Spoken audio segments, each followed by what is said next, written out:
Hello. I'll be with you in just a moment.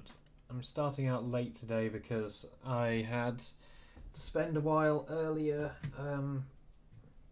setting up backups properly because one of the backups wasn't running right. And if there's one thing you want to be working properly, it's the backups. Then after doing the backups... Oh, hello.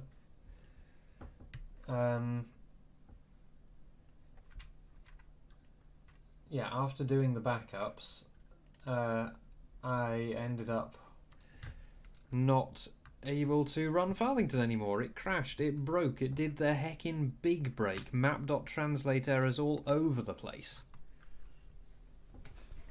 So it turned out that the problem was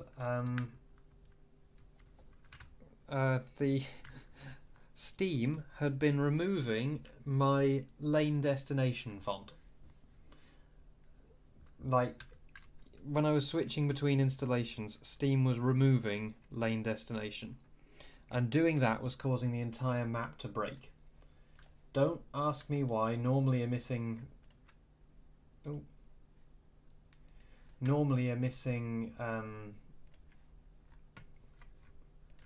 text font would just result in the font not loading, but apparently this time it was enough to break the entire map. So hello, I'm back. I've basically spent the day fixing stuff, and while doing that my brain has got busy and has been trying to work out how much more work I can make for myself.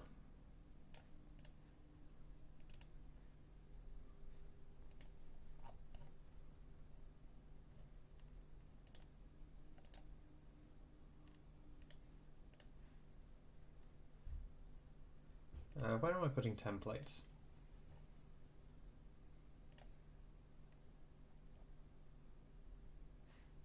Where have I been putting templates? Do I still have the templates for these? Like, are they still here under the ground? This one might be. No, okay. Where have I been putting my templates? Then test. Nope. Nope. Oh, I put them in road templates. Fair enough. That's a reasonable place to put road templates.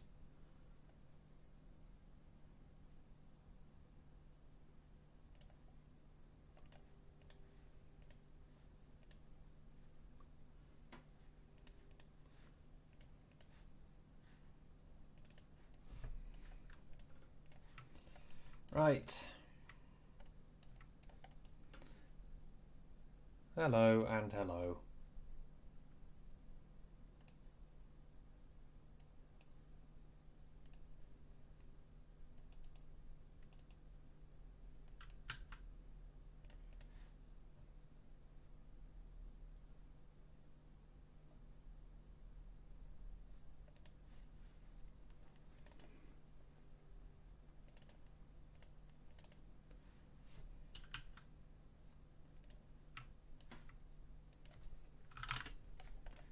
There we go.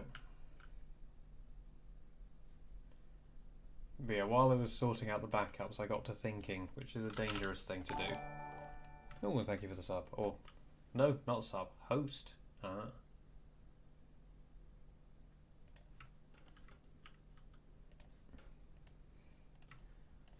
probably shouldn't have started thinking about things I could do with the map, but I did.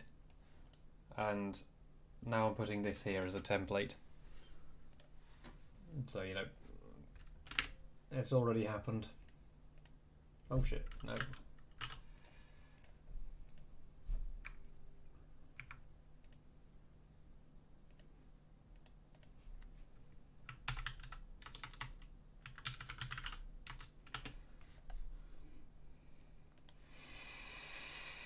What?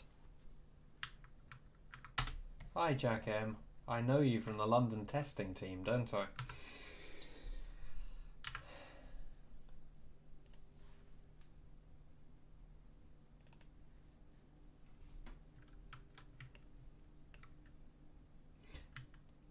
Why didn't I just do the sensible thing and just drag this across the entire space that I'm going to take a screenshot of? Yeah, see, I know you. We're best of friends. You, me, testing London on the 159 with a 2-door bus. Not a 1-door bus, a 2-door bus.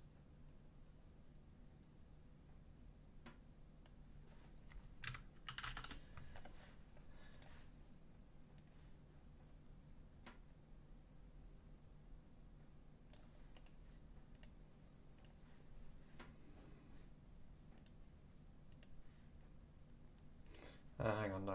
I'm going to include the this in it.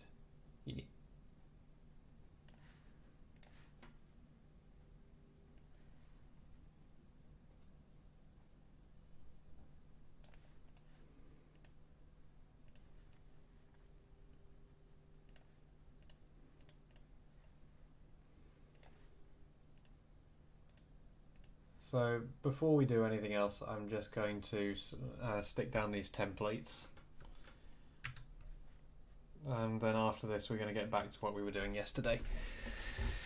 It's been alright. I've discovered the thing that was breaking Farthington when it happened. I've fixed all my backups, so my backups are all working properly now. And I've discovered what was causing Farthington to break in the first place, so I shouldn't need the backups from now on. Yeah, I decided to delete that because I didn't like the look of the dodgy .ru websites and the Telegraph website, and I did not want people clicking through those links off my server.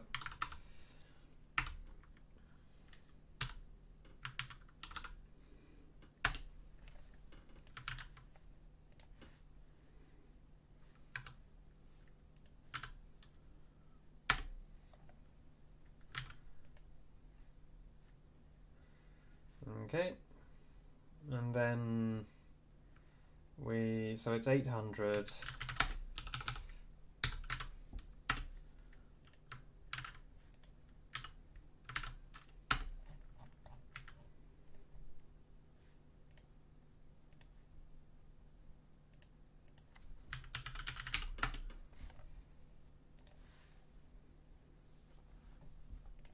And export.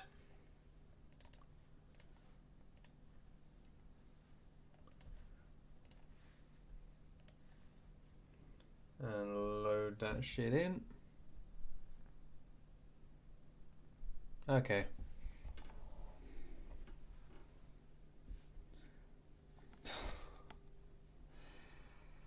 Oh God. What even? How do I want to know?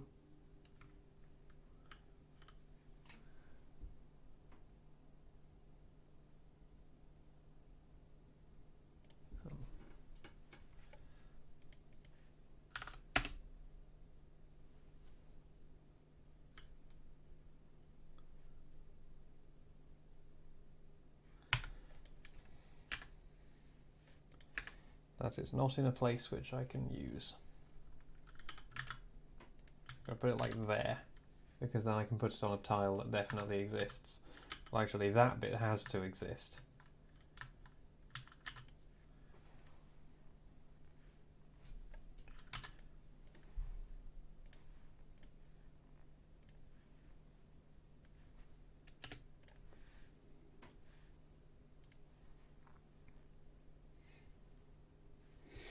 The thing that caused Farthingthorpe to do the big F was it was Reese. It's all Reese's fault. He sabotaged me. So add-on London, when I was switching between installations, it was removing, Steam was automatically removing one font file, which was in use by other things at the same time. And in removing that one font file, it broke the entire map. I don't know why like, normally when a font file is missing, it all that happens is you don't get the fonts loading. But this time it decided, no, I'm gonna break everything.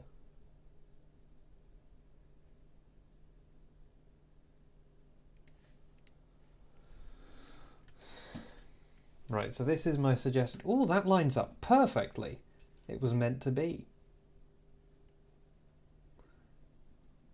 I'm intending to cut that. This was meant to be.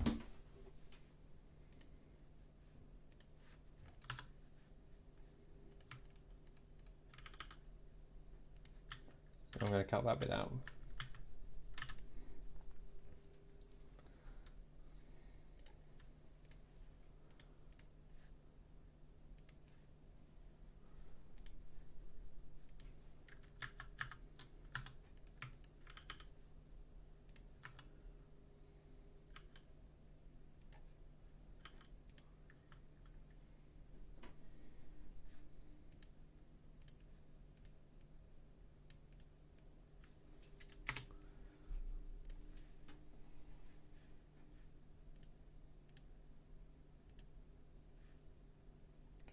Needingworth Road.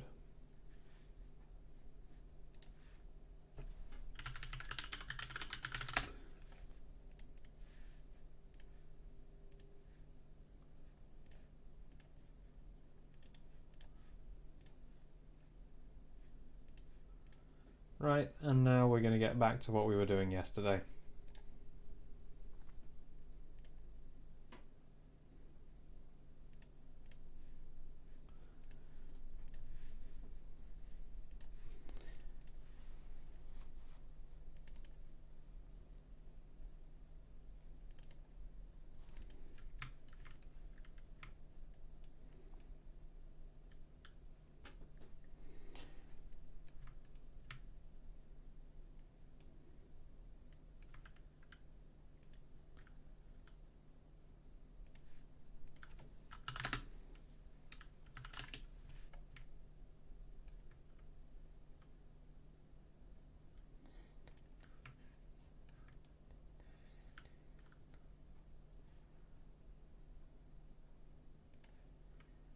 You can probably see what I'm thinking here, can't you?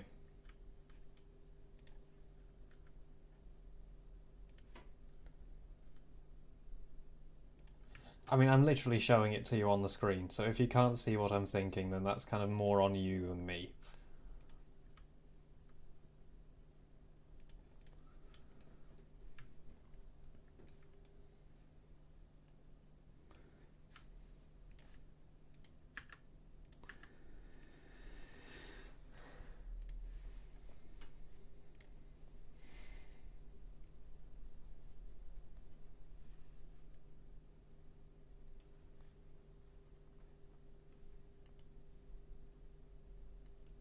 Hello.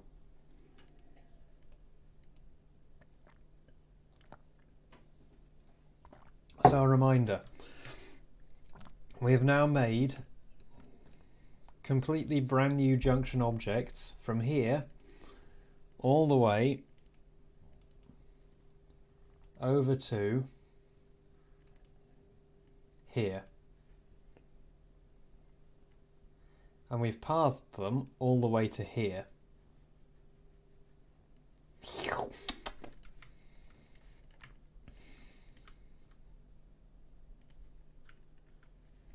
Gotta stay hydrated.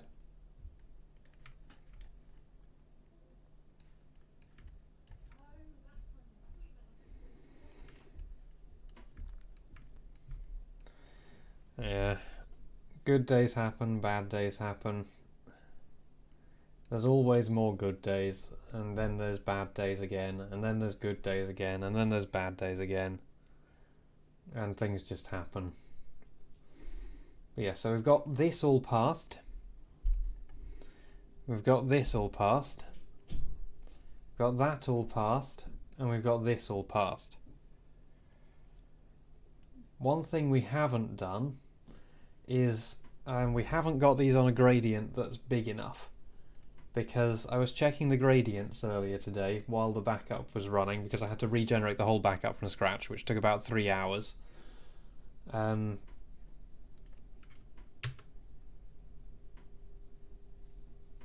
So I was checking Google Earth at the time,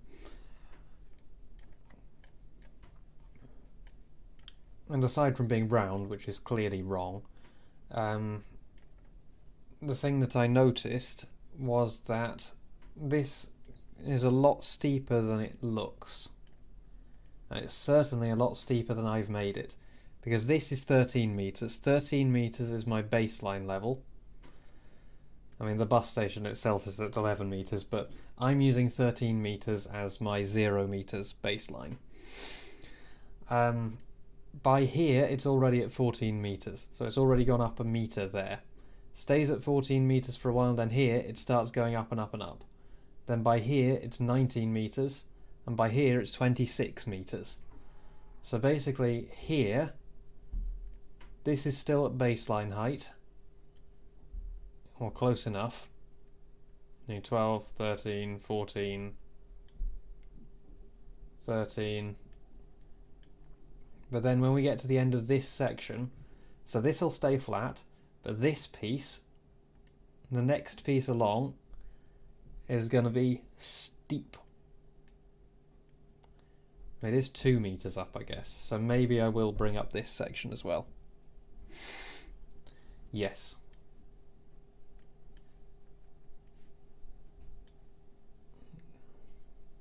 So so if you look at the bottom right here, you can see the altitude. It might be a bit too small for you. Hang on, can I? No. I can't zoom in on the page, can I? Oh no, there we go.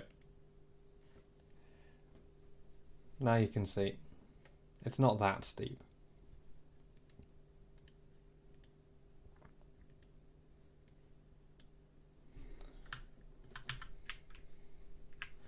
So by... Oh, I need to put that in. That's missing from mine. By here, it's 13 meters. So, you know, it's already gone up by 1 meter by here.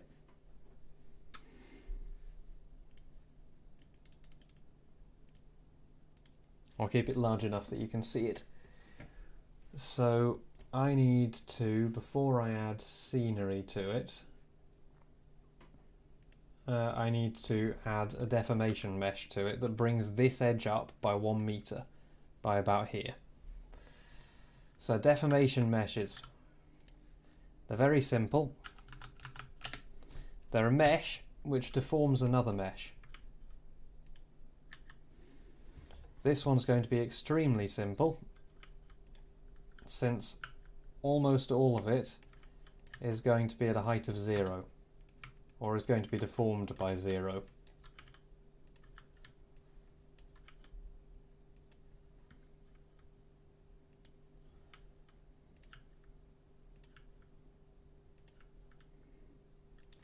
In fact, I'm just going to tighten that around here to make my life a bit easier.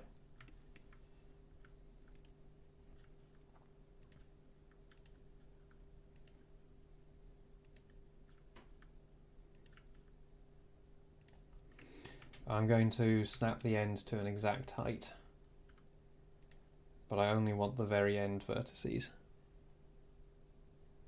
Yep, you just, all you do is you call the ones that you want to be low res underscore hashtag low, and then if the user selects use only low res textures, then it'll use the underscore hashtag low textures. Really, OMSI should fall back to that by default anyway. I mean, for all I know, it might.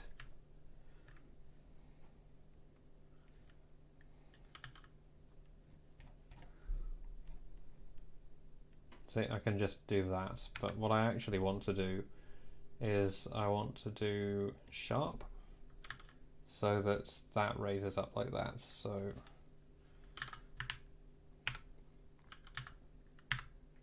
like that. Because I want the end of this to be on a gradient.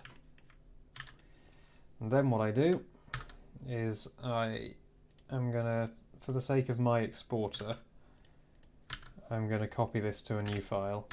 You don't need to do this if you're doing it all manually, but... Oh, why is that rotated by 5 degrees? Let's just apply the rotation and the location. And then we're going to delete it, so we'll apply them here. And let's apply the scale as well.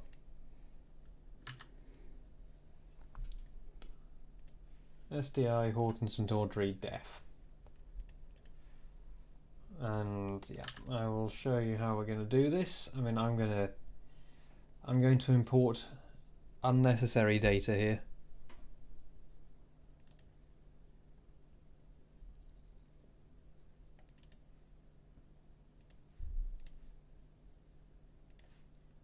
So I've actually made that as a separate scenery object. I didn't need to do that, but it's just, that's how my importer works, and it's easy to do it that way, and then just delete the SCO.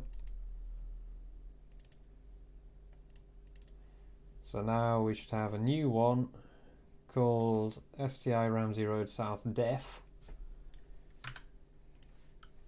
I'm going to get rid of that. Oh, sorry, not Ramsey Road South, that's not the one we want. It is this one. We're just going to get rid of that SCO file, and then all we need to do is add a tag junction terrain height deformation, then that, except that I'm going to go grab the correct tag out of another junction just to make my life a bit easier. There we go, STI Ramsey Road's crossing height deformation, sorry. There you go, crossing height deformation. Then if we save this, and then we go back into the editor. So the important thing about this is this also bends AI paths. So they are deformed by the same amount as everything else. Which means that you can lay out all your AI paths on a completely flat junction, and then they will bend and fit the new not flat junction. Why has that not done the thing? Oh, it has done the thing. It's just lowered this lot instead of raising that lot. Is that what this does?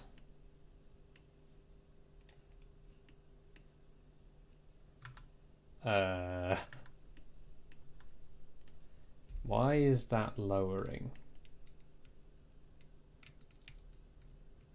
Is it the wrong way round? I don't know what's happened there. Oh no, I know what it's done. I'm using the Ramsey Road one.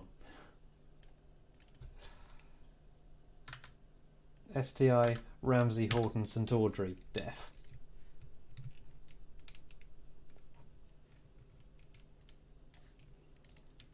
Just check that is the name. Yeah.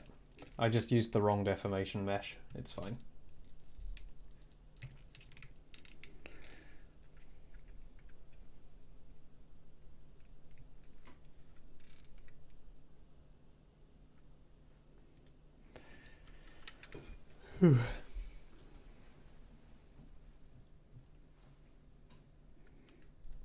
This one should be correct. There you go.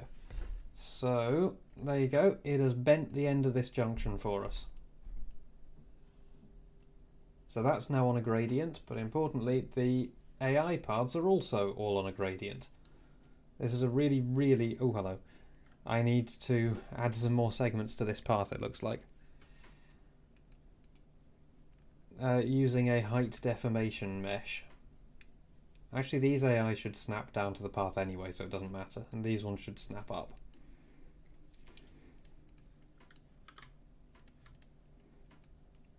Unfortunately, that doesn't line up.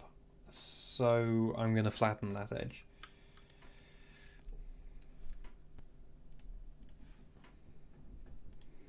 It's very easy. So what you do is you take your junction. I'll show you this in situ. You take your junction, and what you do is you make a mesh which encompasses the whole of it, and then you bend that mesh. So see, I want this part of my junction to bend upwards. So I've bent this big white mesh upwards. And then what OMSI can do is it can apply the deformation of this mesh to that mesh, if that makes sense.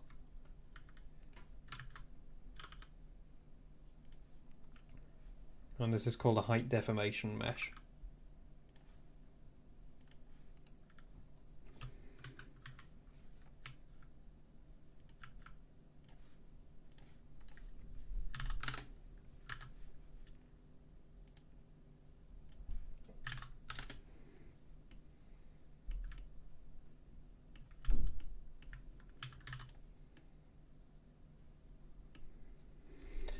There's one tag, crossing underscore height deformation. Let me zoom in on it. Crossing underscore height deformation, and then the name of your deformation mesh. Though every time you enter the crossing editor, it will delete this line, because the crossing editor doesn't understand height deformation, so it just goes and throws it away. So you have to put it back again after every time you edit it in the crossing editor. But the useful thing about this is it means that it's very easy to lay out junction paths, because you can do them completely flat, so you don't have to bend them to the hill properly. And then you just apply this deformation to everything, and it just works. No, it's the AI paths which are the important part. It makes it easier to make them in Blender too, though. Because if you look, if I have a problem with these, all my streams are saved. All of these bits of pavement ought to be at a height of 0.25, and these ones for some reason aren't. That's interesting.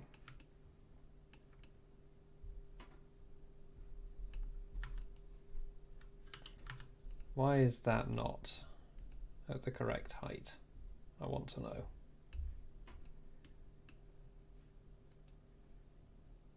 That should be it.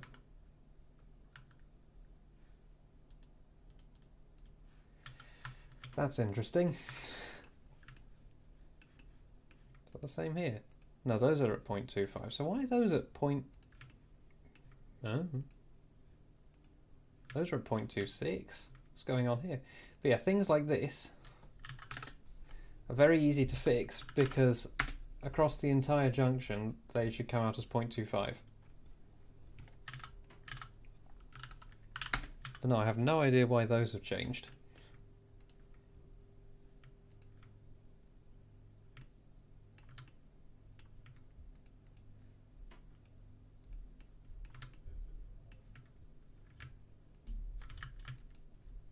But like, I can select this entire curb edge and just scale it, because I know exactly what height it's supposed to be, which just makes modelling the junction very easy.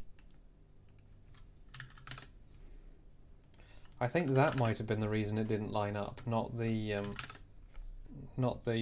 junction not conforming.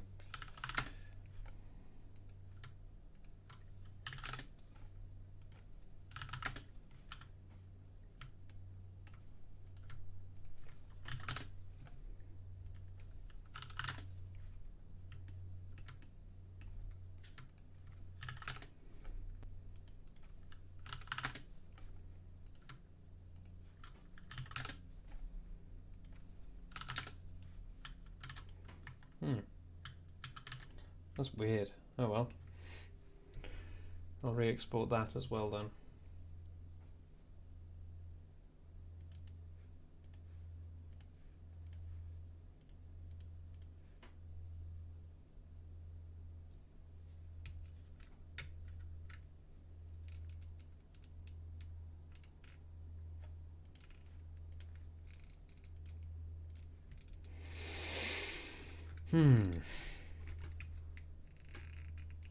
I'm just going to do a quick experiment in that case. Also, the creaking noise you can hear is me playing with a Lego car. I should put that away.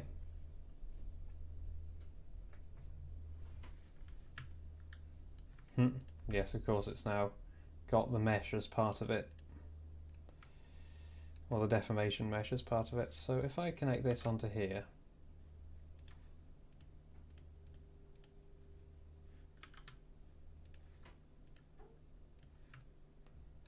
hey, it does work it out, sort of. It gets close.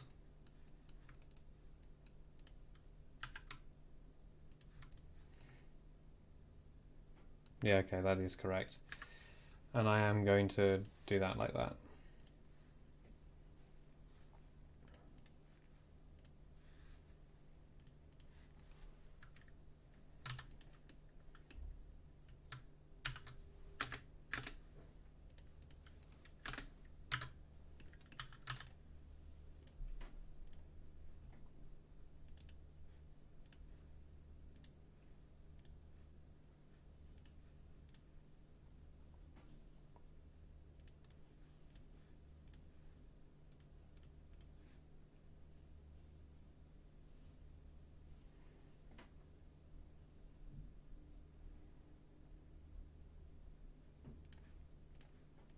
There we go. And we're going to height deform our way up this entire hill.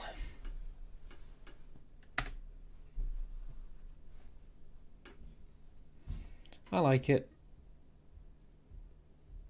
It's another of those maps that gives you that city feel. Oh, for crying out loud. I removed that from the model file.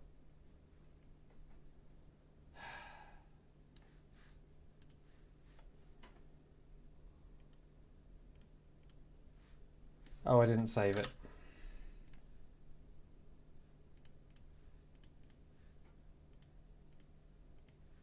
course it wouldn't do it if I didn't save it.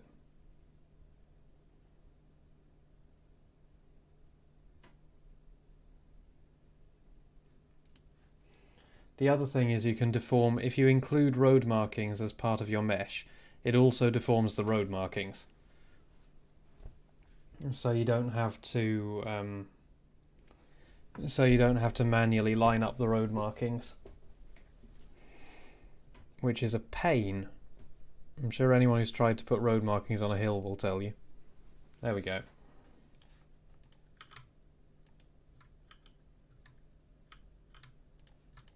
There we go, that lines up perfectly again now. So you can see this now twists, which would be really hard to do with AI paths normally. Or really annoying to do with AI paths normally. But doing it like this, it's actually pretty easy. Though it looks like there's... Oh, that is actually a problem in the mesh itself, I bet. Not part of the deformation mesh. But yeah, if you look at the AI paths, they're all lined up to it as well. So like they all twist and deform correctly to line everything up. Just going to extend that out.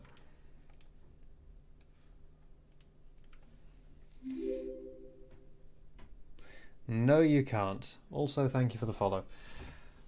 It is a PC-only simulator. Okay, so next piece.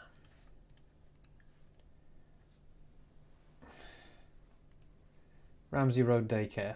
So we're going to deform it up to about here, and then we're going to make it flat. And then we're going to be flat along here, and then we'll start going up quite steeply over there.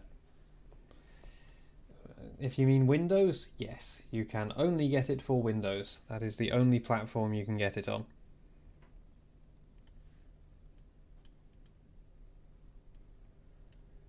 So I need to slap in a crossing there.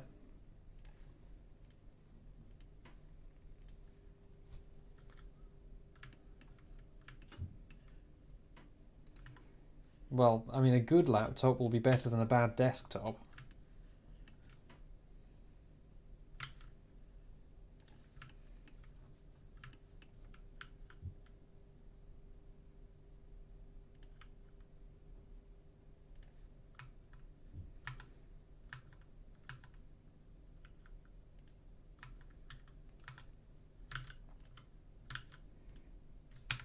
can I just snip out these bits and use them?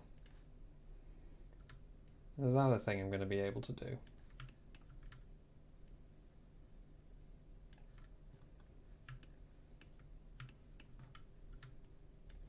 Might as well snip out the whole thing. But why don't I snip out the entire thing and just use that?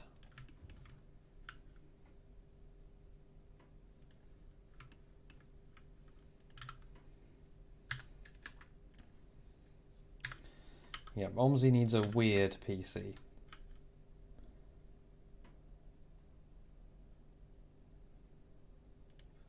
Because you need a PC with really good single core performance, and it doesn't care too much about your graphics card, and it really doesn't care about your RAM.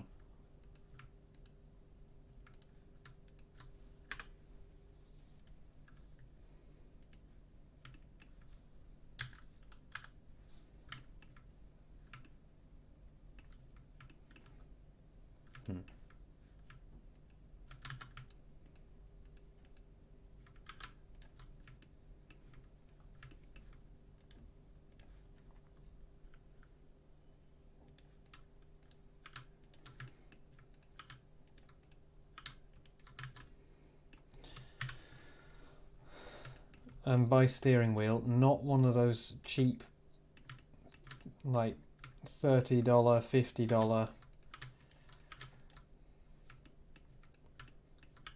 bargain basement affairs. Gonna need at least 900 degrees of rotation.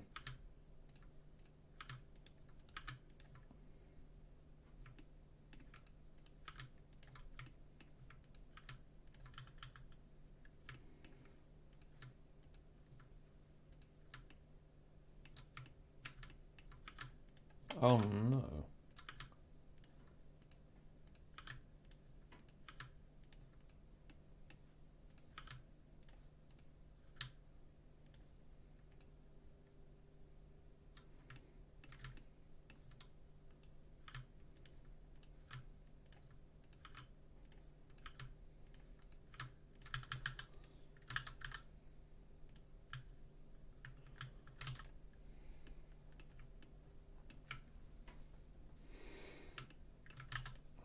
Right, so that's that added.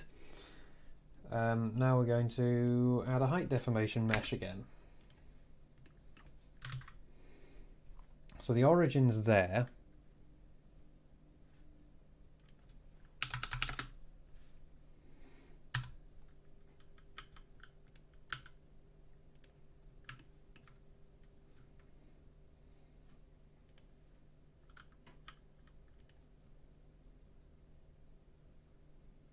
Kind of. The lane goes around the outside of it.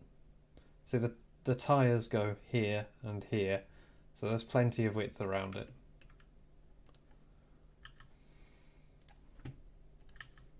Don't worry, I thought about it. Calm your tits.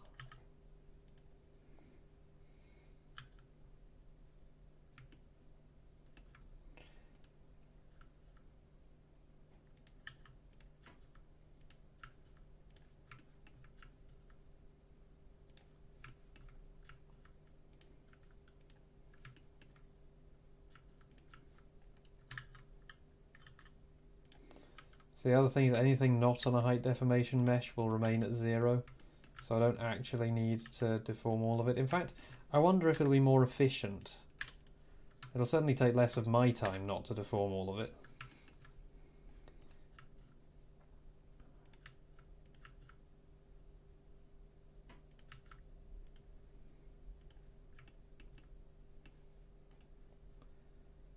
Right, then we enable that. And we turn on to sharp mode.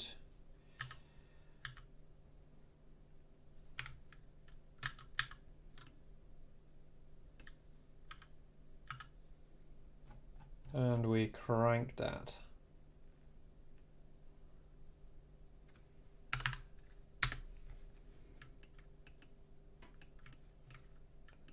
On sharp mode? Yes, it is.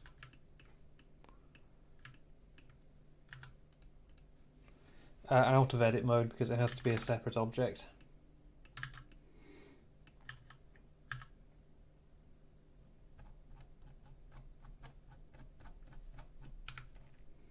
It has to be a separate mesh. Why is that getting bigger and bigger and bigger? Okay. Sure.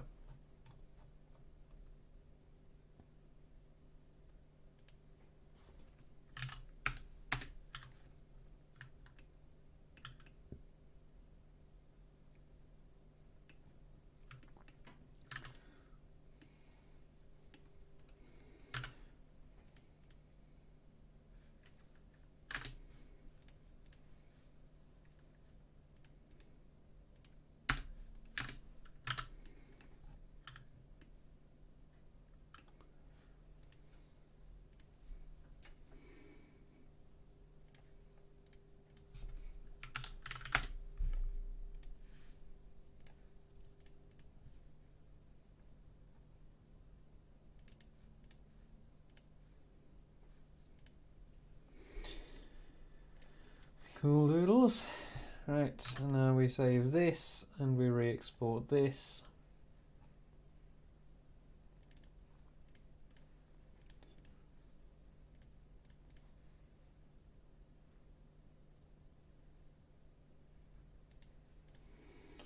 Okay, and then we are going to need to do some path editing on this, I reckon.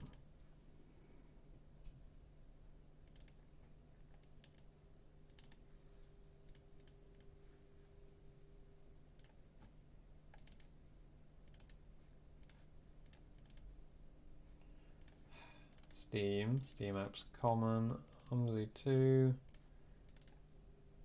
scenery objects, Farthington, roadways, Ramsey Road Daycare. So this should now have the... It doesn't. Okay,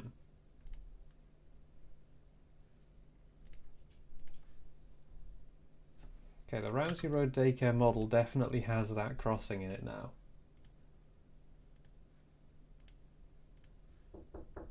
Hello.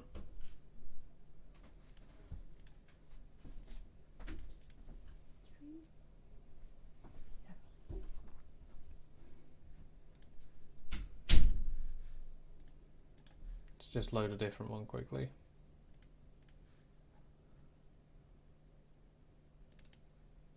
No, still not there.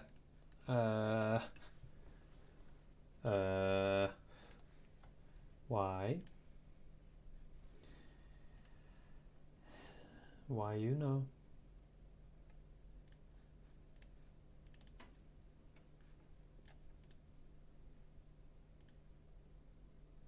Modified 1850.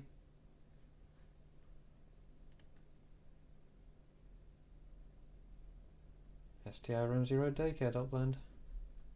Oh.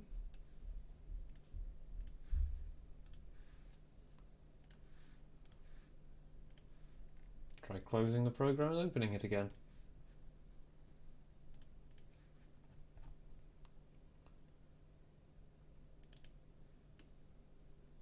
No, still not there. That's weird.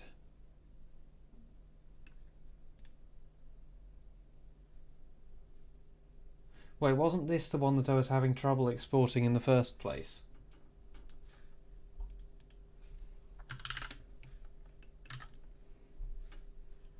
Like, for some weird reason.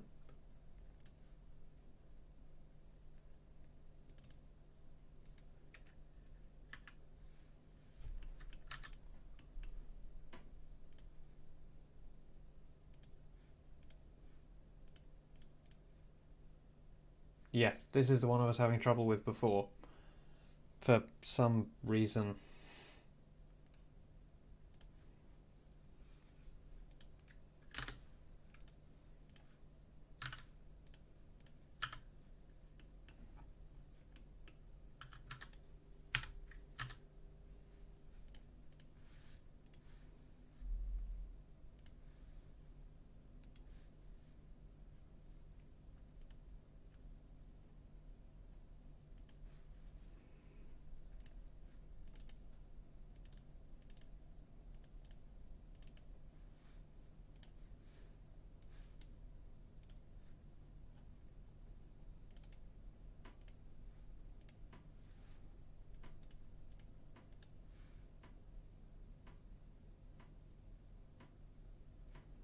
There we go. I don't know why that one was giving me trouble.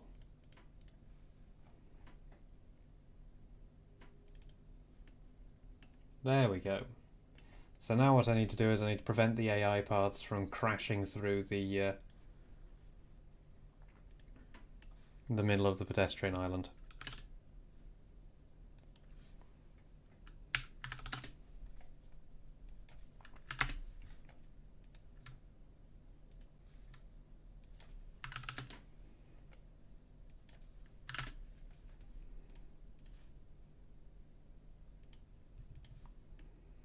That'll do it. And if I'm feeling fancy,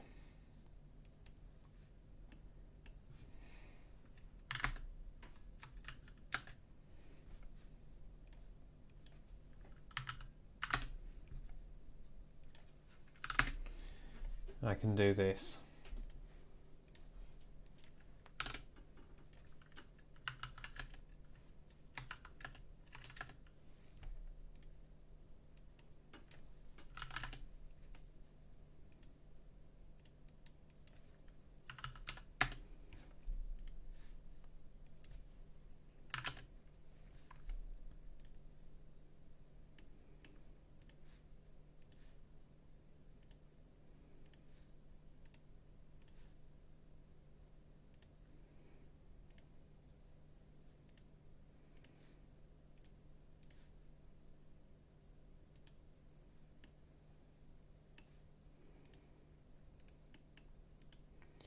One point two oh one, 1.201.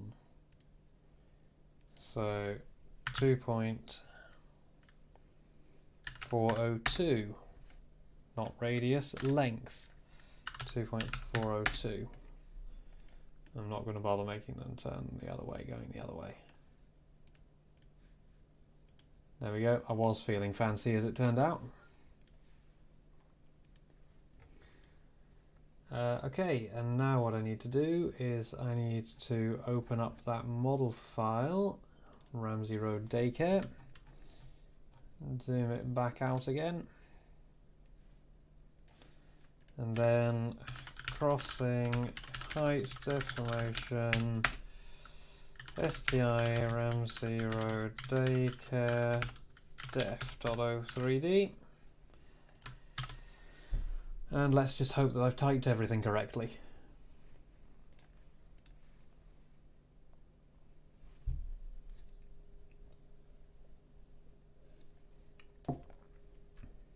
So all we're doing here is we're making the junctions a bit steeper, though obviously we've also added some AI parts there.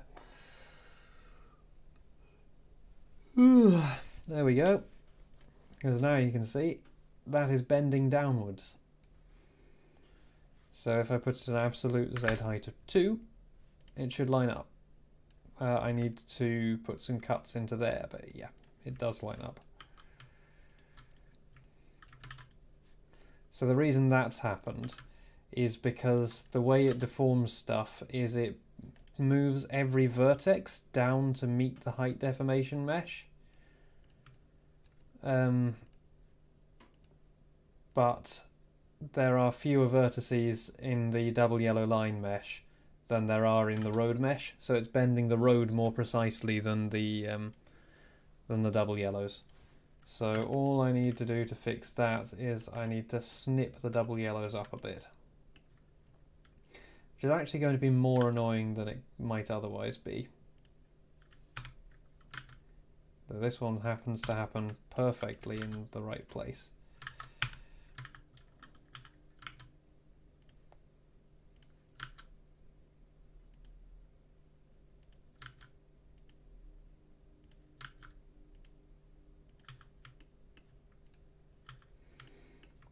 And then this bit I'll just slide it.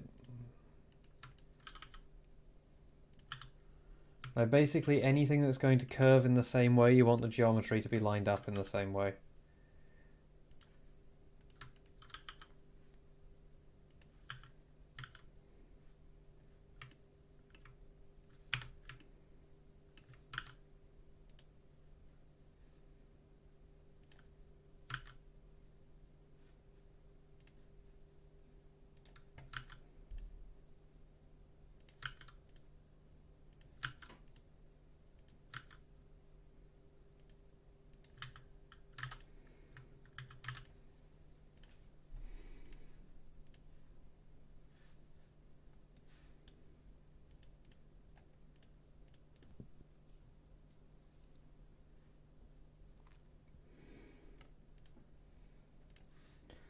If I close and reopen OMSI, it'd be really nice if there was just a button for refresh all objects. Like look for changes.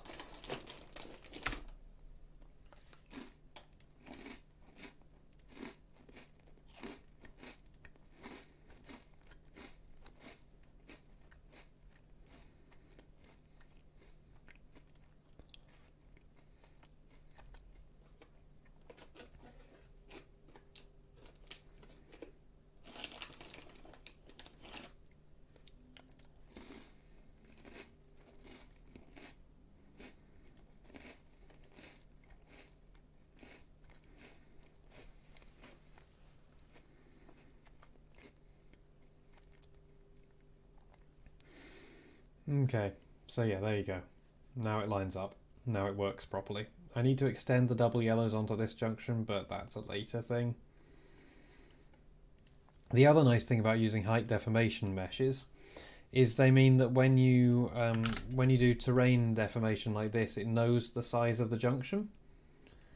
So it has a better guess at how to align the terrain to it.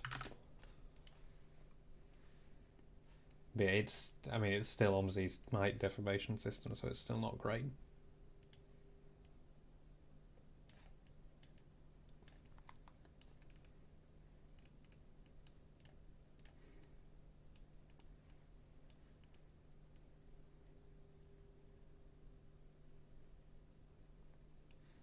Interesting.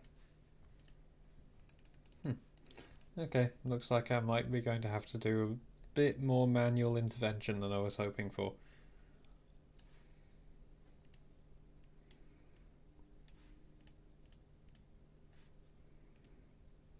If I use set height to 1, then I can...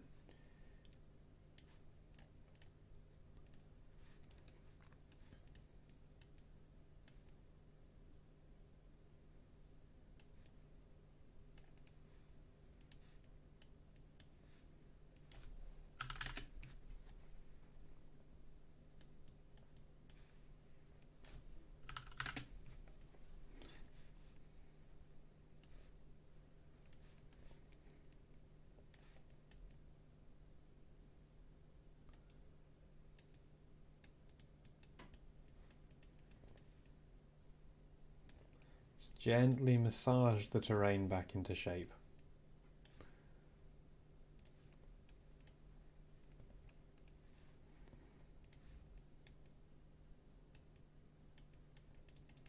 There we go.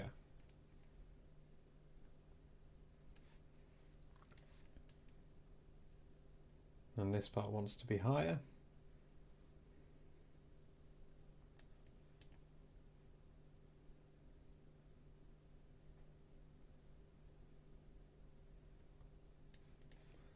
There we go.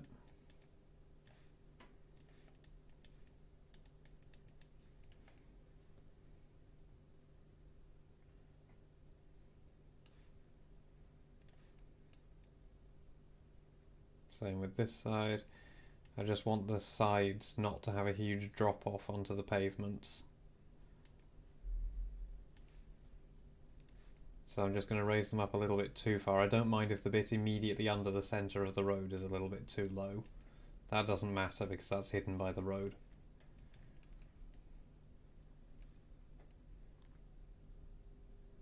Okay. I think that'll do it.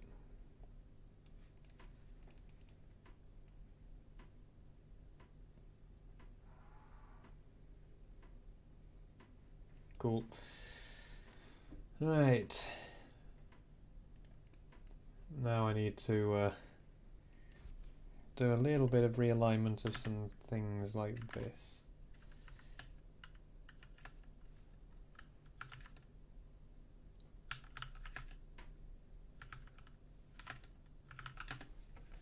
There we go.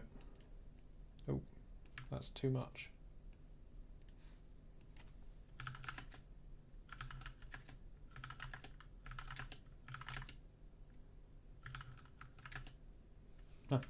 Okay, that's actually fine. Oh, hang on. For some reason the Z height has raised. That's because the terrain has raised.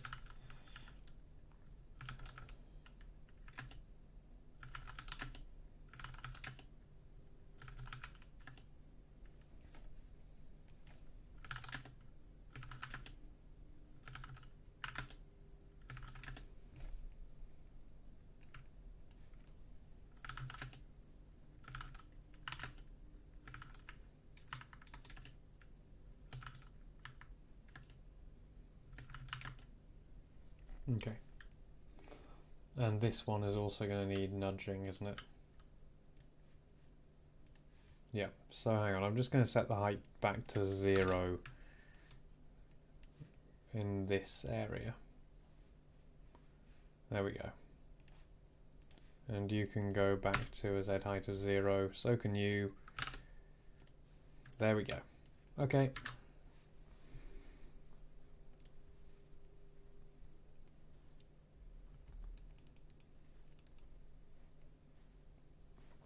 Yep. Bicket crunch. So now what I need to do is I need to path this. And oh boy, this is the bit of today I've been looking forward to. Like all of today, all through the bug finding and the backup making, this is the bit I've been looking forward to.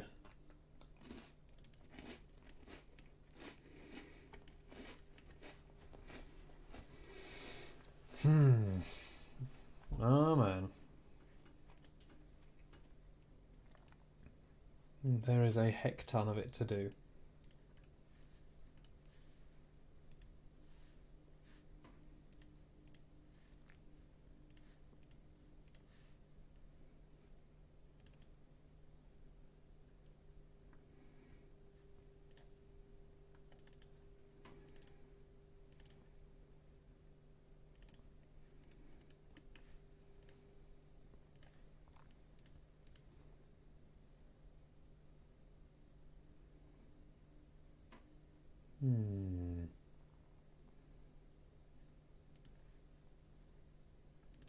There.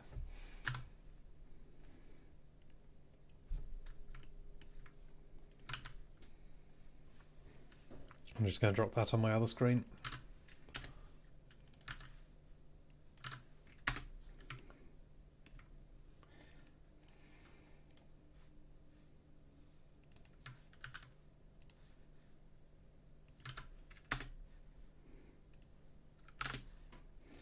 One of the various great things about OMSI is that the crossing editor, the rotation is left-handed, whereas in OMSI itself the rotation is right-handed.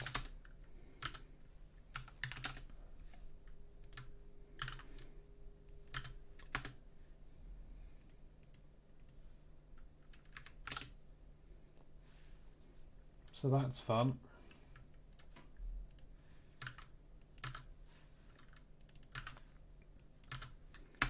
Yeah, when you see me pulling magic numbers out like that, that's because I'm pulling them from the main model, which is on my other screen.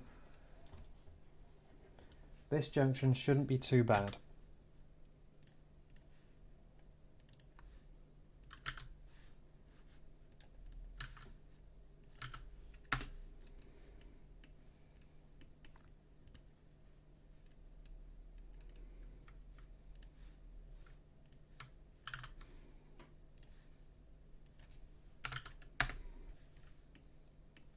Yeah, any rotation you put in has to be negative. Or rather, it doesn't have to be negative, it has to be the opposite of what it is in OMSI.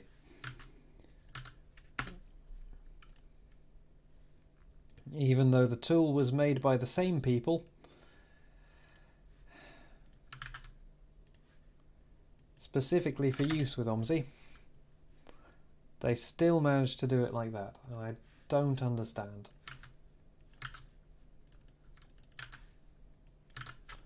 I mean, it's because DirectX is a left-handed Y-up API, but OMSI masks it all into right-handed Z-up. I'm getting it from the vertex in the center of the end of each bit. And then I'm getting the rotation from OMSI.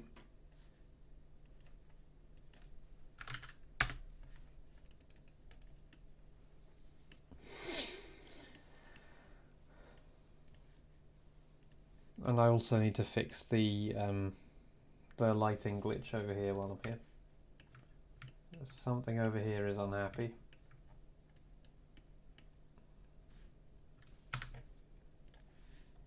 It is... which bit? That bit. So this bit is unhappy. And I need to work out why.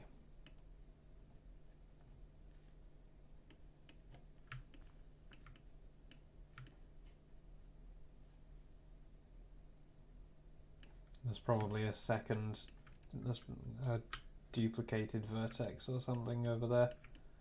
Oh, that's at apparently 0.29 meters. Oh, okay. That would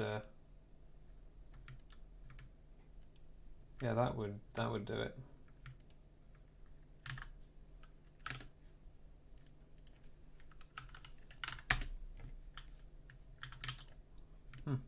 Wonder how that happened. Sorry, I'm just making some small edits.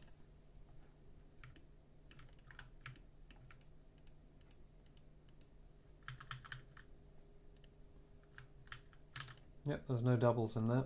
Cool.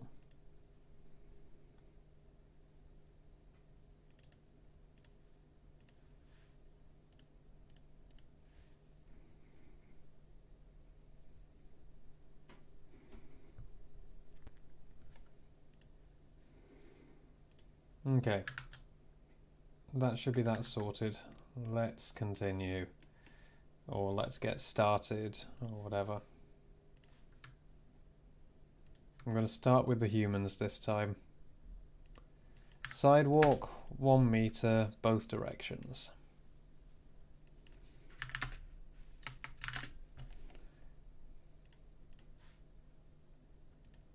And let the trying random values until something looks right begin.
Oh yeah, it's keyboard ASMR time.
I probably shouldn't have the possibility for people to cross at every single junction they come across.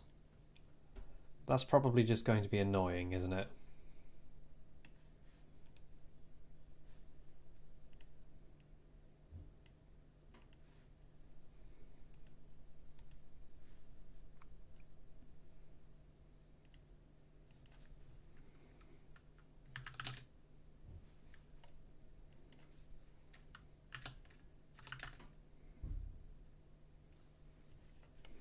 Yes, I will.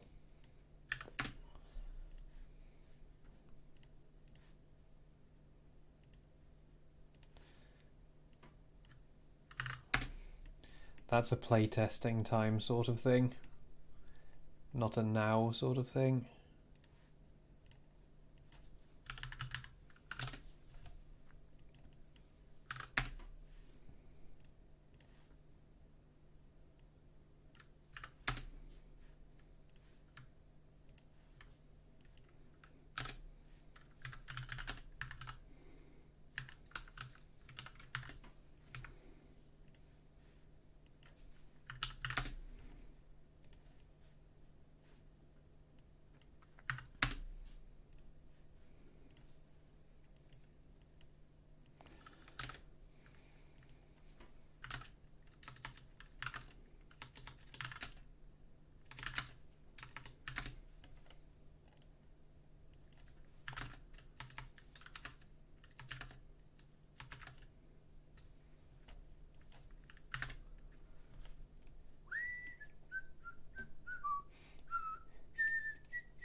Oh, bollocks, that's not going to work.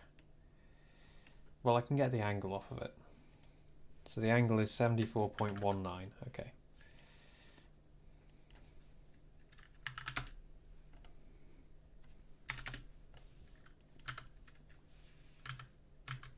Oh.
Yeah, people probably walk along there, don't they?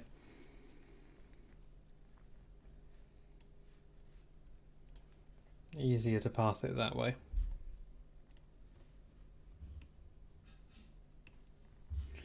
That comes under the heading of probably a detail too far, I reckon.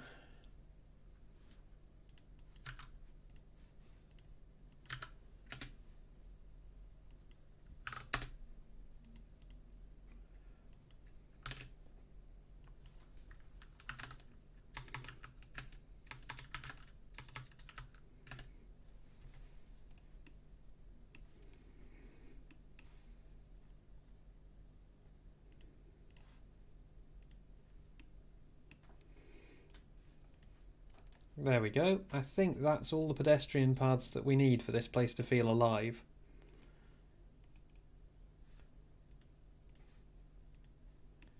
Or at least alive-ish.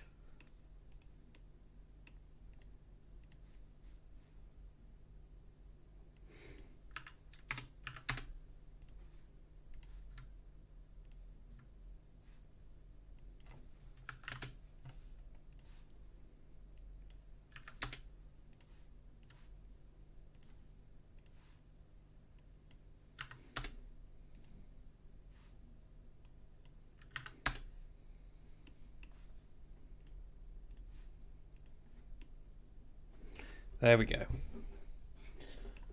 Okay, right, so now we need to switch our site to 2.5 meter road in the...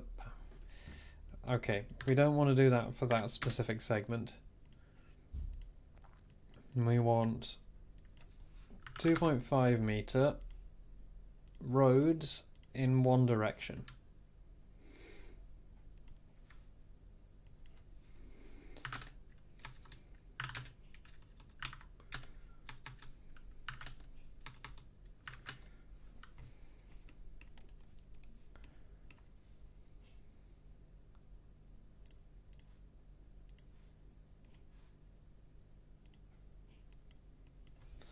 Yeah, but I can't keep making cool little unique features when what I should be making is the cool big unique features.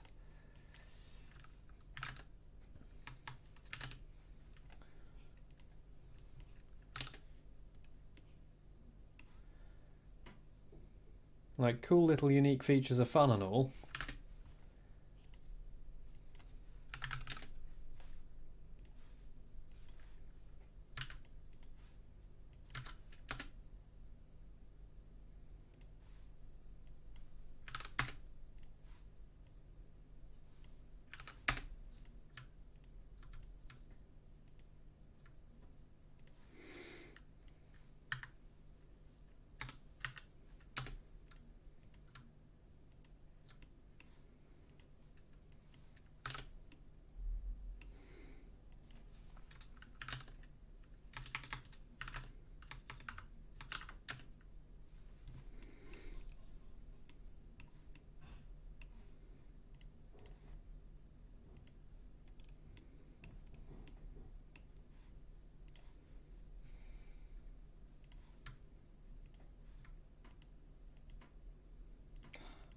I don't like making reverse paths because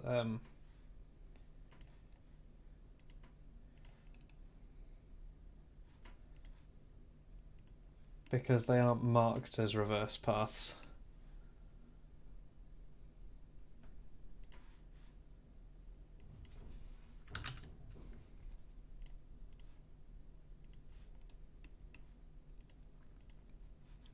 So the way I was going to do this bit, in the spirit of doing it well enough, is I was just going to do that. And I reckon that's going to be all that's necessary.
Those don't need to give way, so that'll be fine.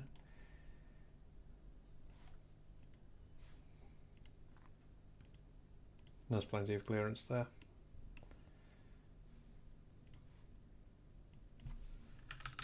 But I'm going to make it 418 instead.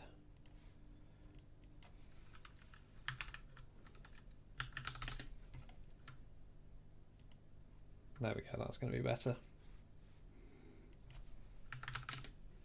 Because now I can do that.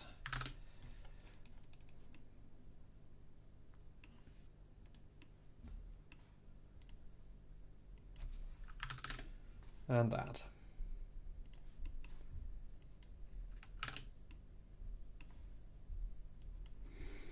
So as per our new normal, we're only going to do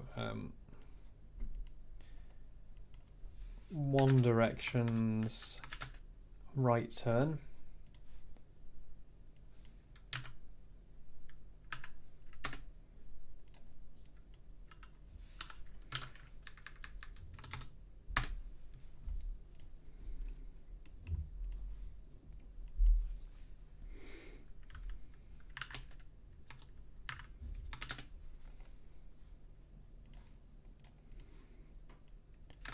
And there's no point in doing the other direction because OMSI's AI can't handle it.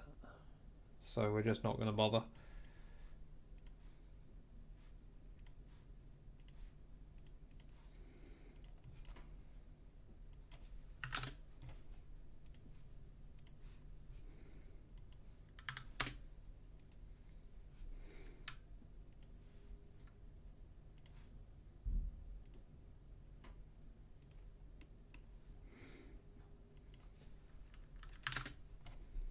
Come on, complete 2. There we go. Thanking you muchly.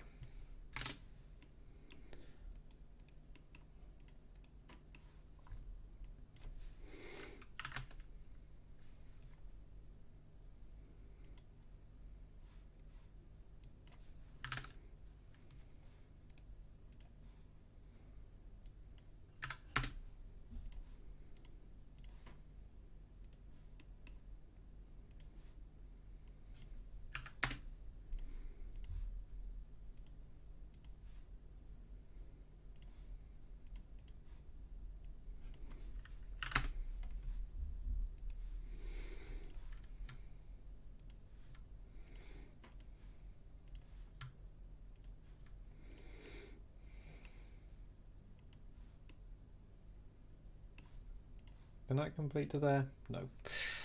God damn it. I mean, that was predictable. Complete 2 can't do S-curves.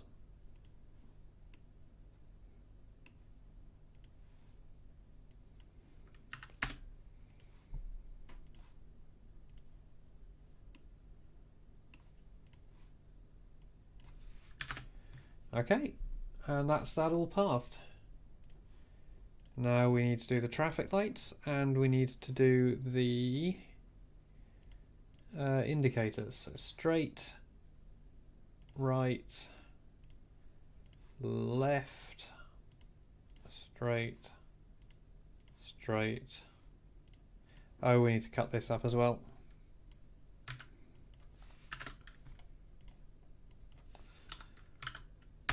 There we go.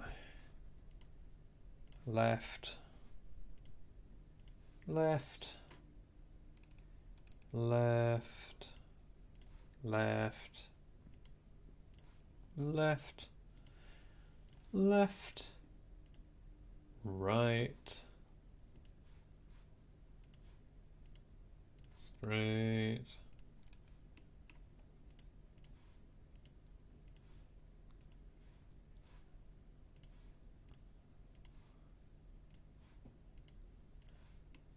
there we go. Oh, and these ones. Not that anyone's going to be looking over here. Okay.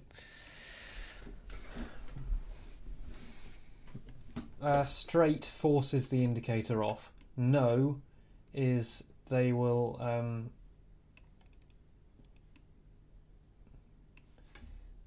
no is they will indicate if the next segment is an indicating segment.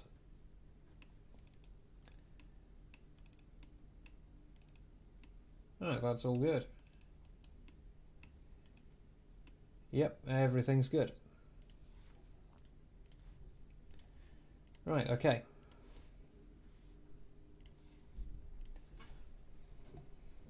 So by setting them to straight, I'm forcing them to turn their indicators off instead of indicating so if they're coming up to one junction and they're not turning down that one, they're going off at the next one. They might indicate before the first one, and I'm stopping them from being able to do that.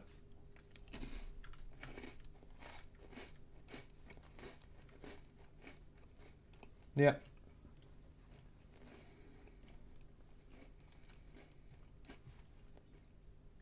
Yes, traffic lights. I'll do those in a moment. Oh, hello. Did I make it Q? I did. That one. There we go.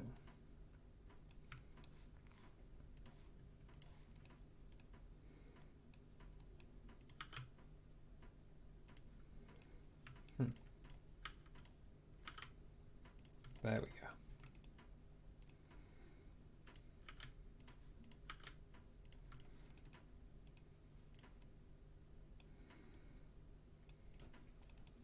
I'm going to leave those down on the ground for now.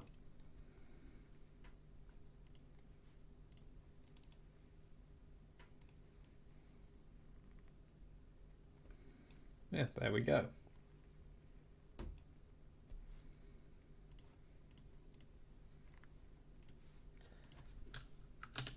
And I'll just extend these out so that they're not immediate dead ends.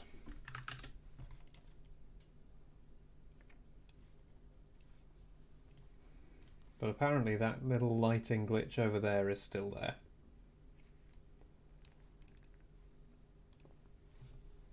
Which is a nuisance, because I thought I'd dealt with it. If anything, there should be a lighting glitch here now.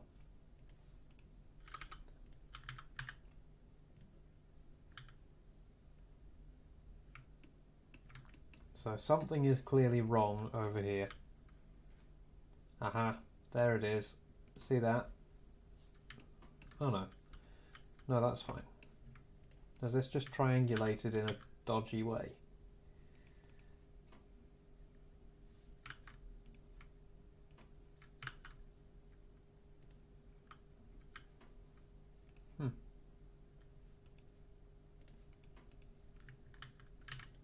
Odd.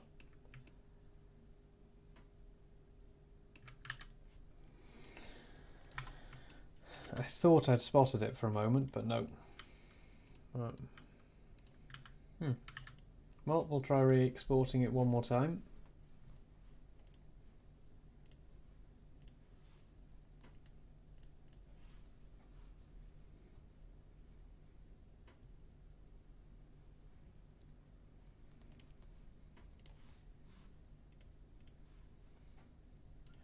It might have failed to export again, for, it seems to do that sometimes for some reason.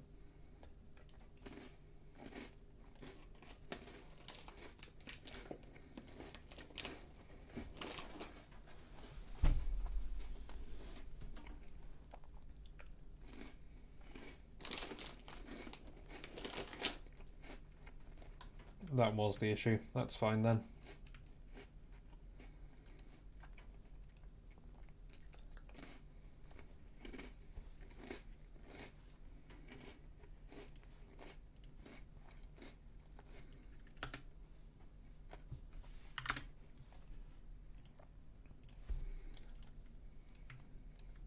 Okay, and the completely incorrect parking bay markings.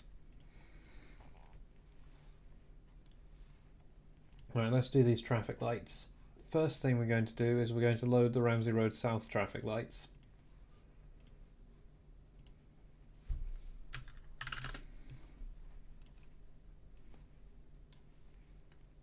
I'm going to take a screenshot of it and then I'm just going to duplicate it because it's the exact same thing.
There we go.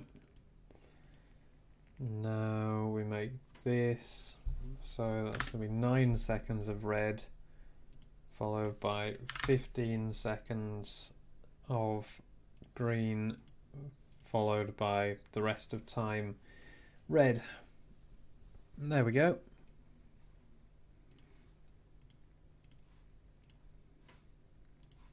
Now we just need to assign the paths to it.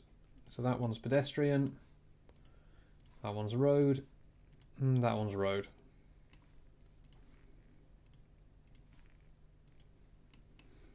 Okay, that should be done. Now we can add the traffic lights to the junction.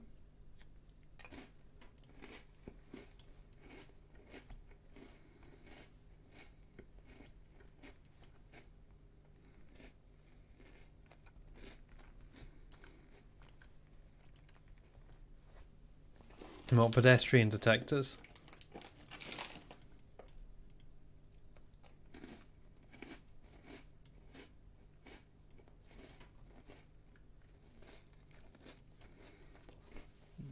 Ah yes, I definitely need to add the beeps.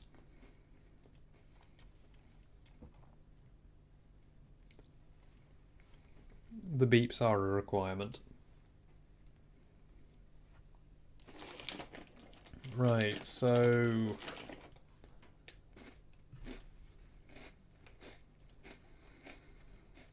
it's time for some polls.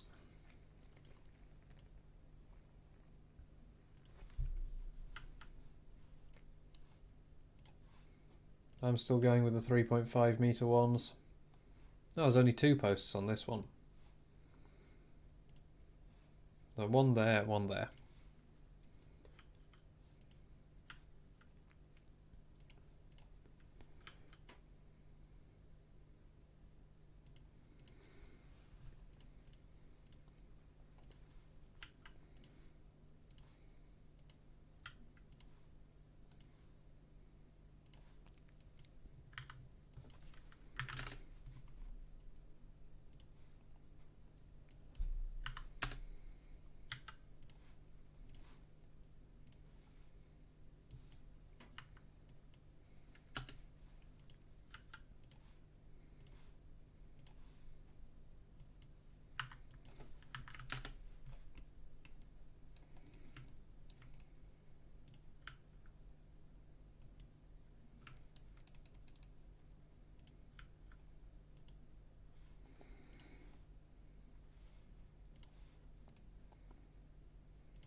There we go.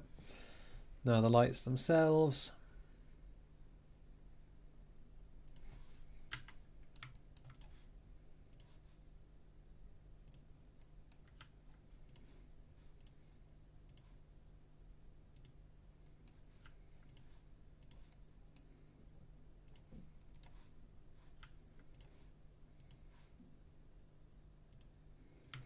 Right, and now we parent them.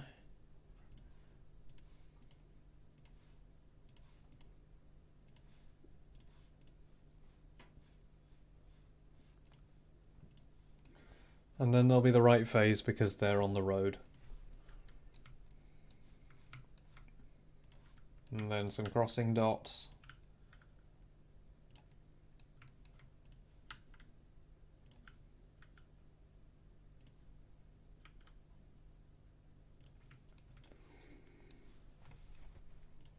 Alright, so the other thing the scene is missing is the barriers.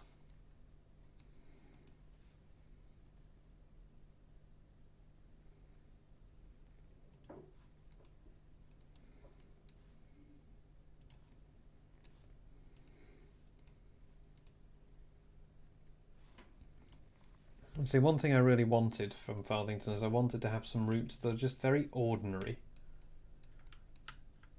Like, I want to have some unique routes that are, like, you know, couldn't be mistaken for anywhere else. But I also want just some housing estates.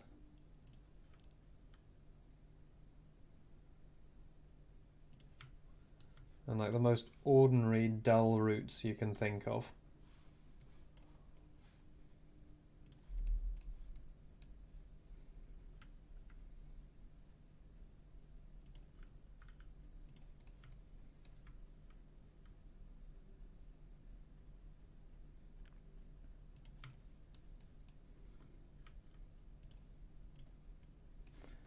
I'm going to lay down a spline here as a guide for these, as that's going to make it easier to place them.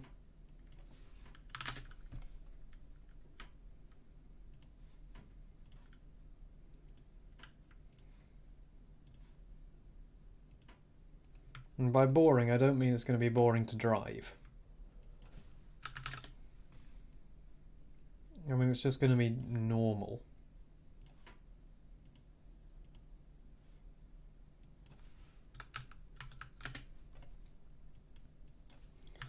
Just an average everyday slice of Britain.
There we go.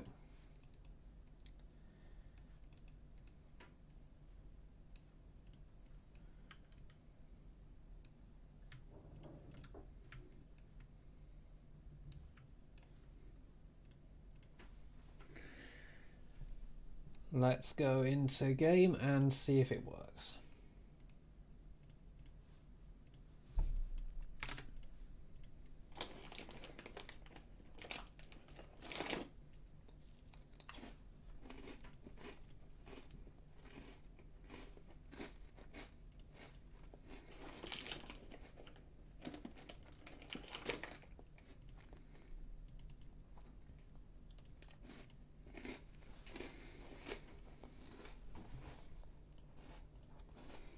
Nom nom nom nom nom.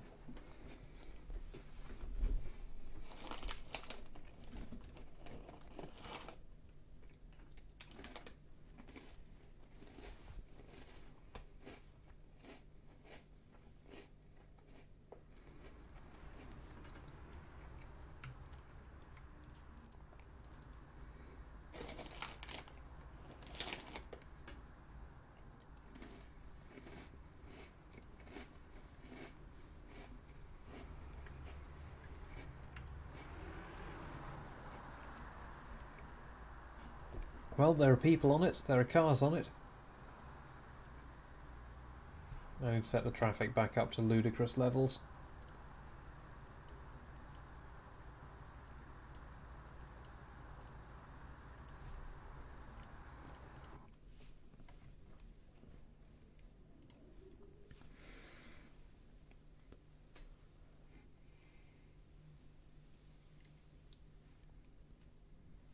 I also need to rename the map so it's not called Farthington Broken again.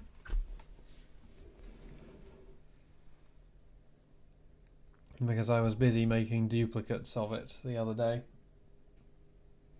Or today even, while I was trying to fix the problems I was having with it. Ah,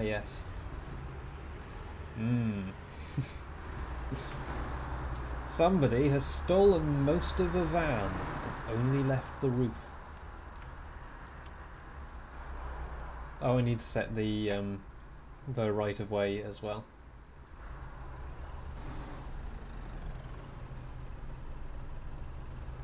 So that's red right now. That's probably because it's set to look for an approach on the road instead of the pedestrian paths.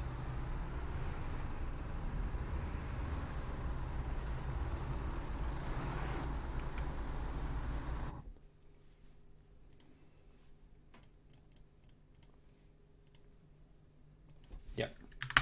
Thought so. So that'll fix that.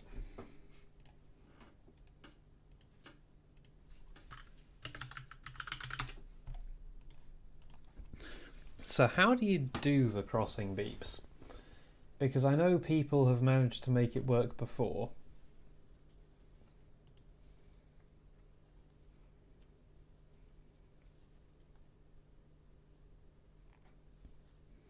I'm just not particularly clued up on how you make actions happen with...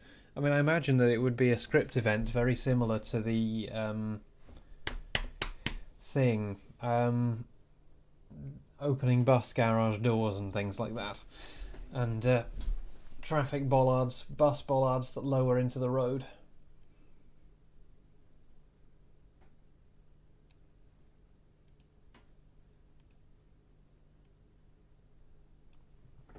Yes, but I mean the script on the cube itself. Because it's going to need scripting in some way.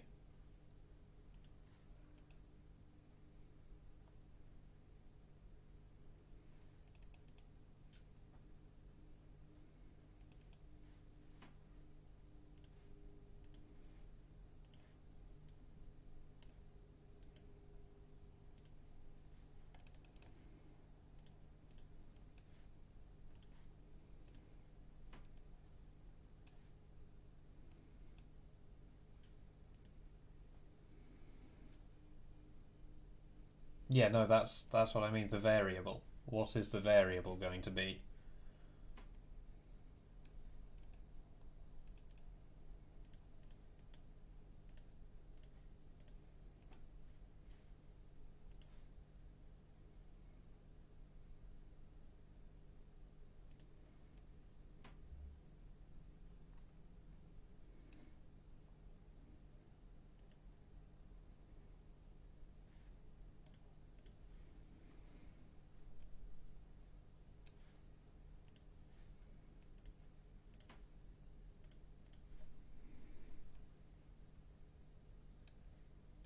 Yes, but how does that get linked to the traffic light?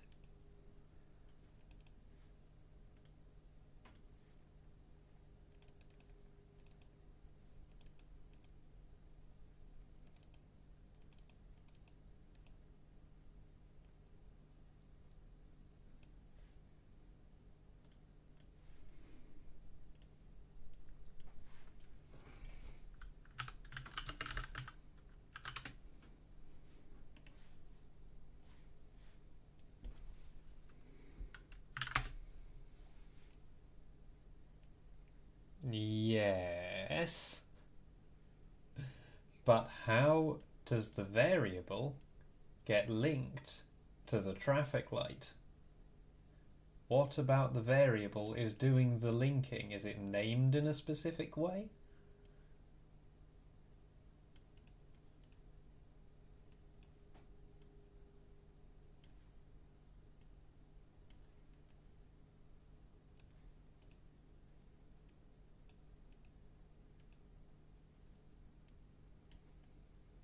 Which script? Oh, hang on, are you telling me that you've actually not just sent me sounds, you've sent me the cube itself too? Ah, that would make more sense.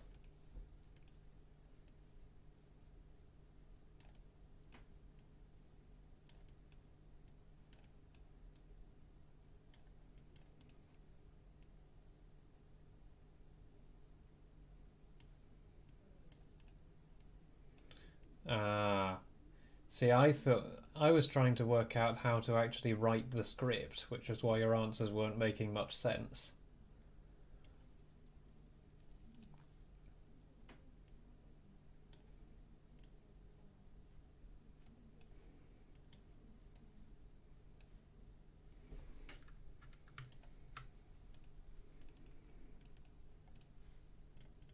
So I'm going to need to add an extra segment here, because that's going to cut into the ground and going to look terrible.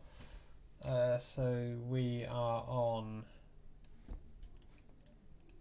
Horton St Audrey,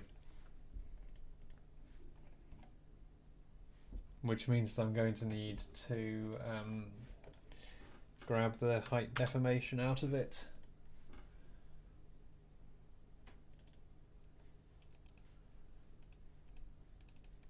This way.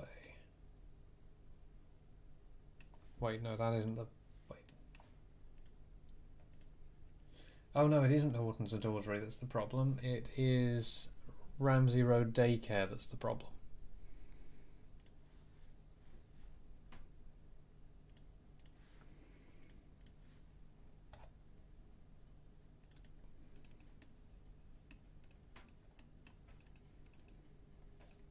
Basically, I just need to insert some more path segments here.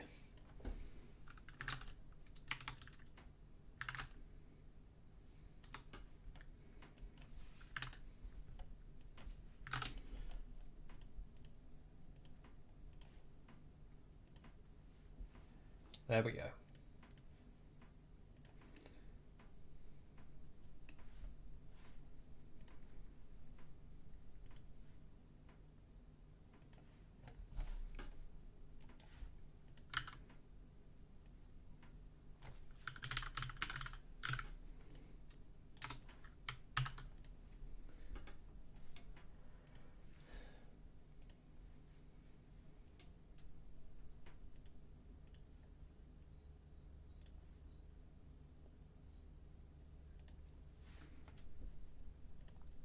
Right, okay.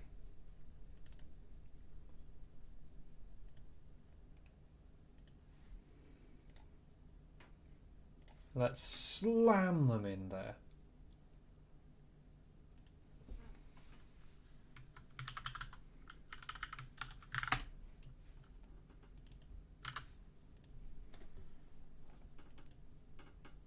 Right, is there anything in here? Yeah, fine, sure. And I assume the sound is one you've done yourself. I see you've done. So you've got a script that's going to make it go bip bip bip bip bip bip bip bip. I assume.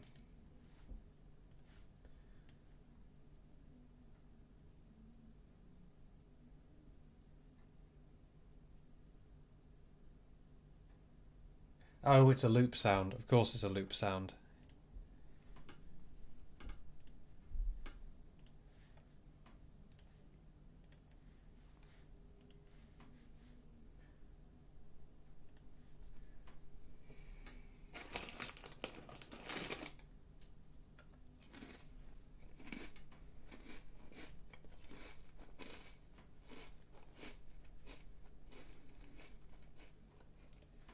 That sounds very different to the ones I'm familiar with.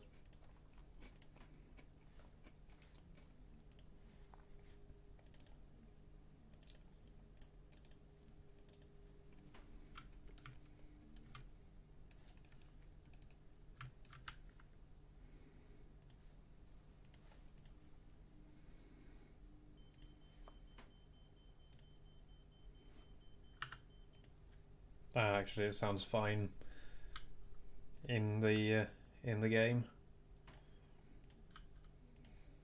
What if I put them everywhere?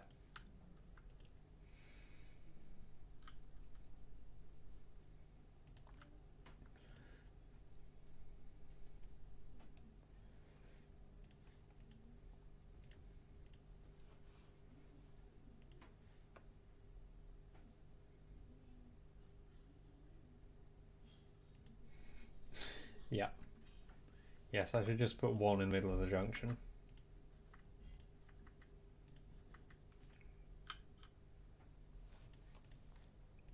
I mean, you'll be sitting here when it happens anyway. Ours are 8 short beeps.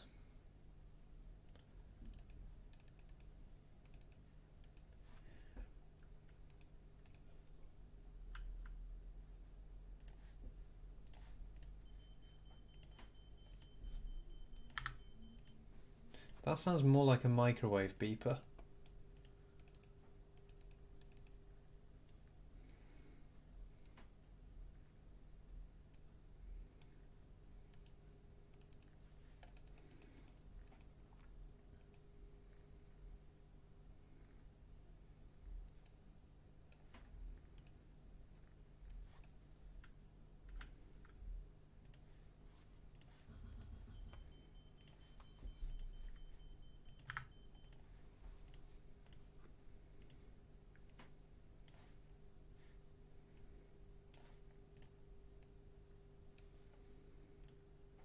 I'm assuming they've got the no collision tag. If not, I'll add it to them. Yeah, no collision. Fair enough.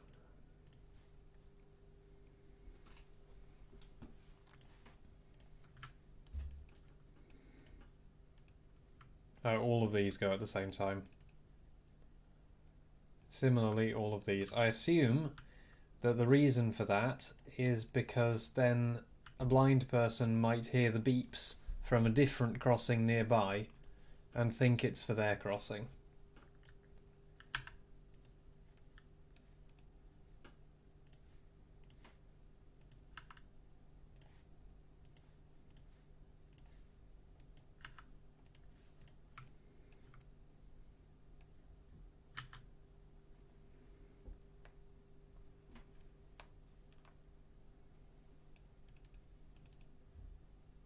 Okay.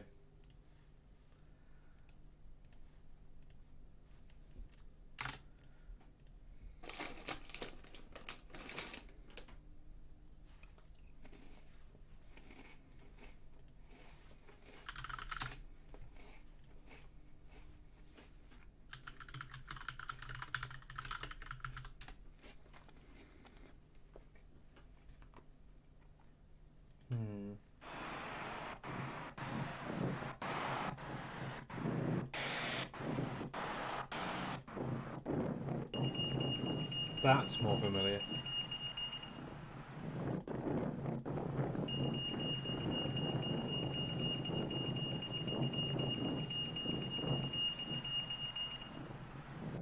That sounds like ours.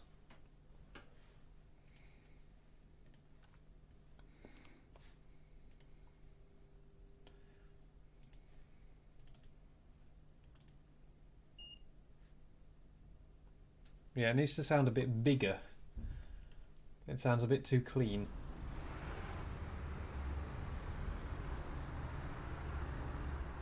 I might see if I can add some reverb to it.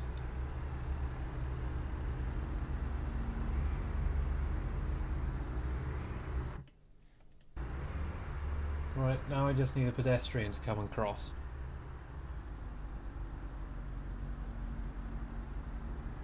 No, this guy doesn't fancy it.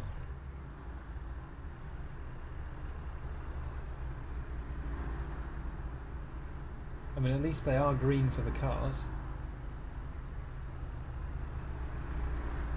That wiggle the AI does there's a bit sharp, or whatever. Really, you just do that.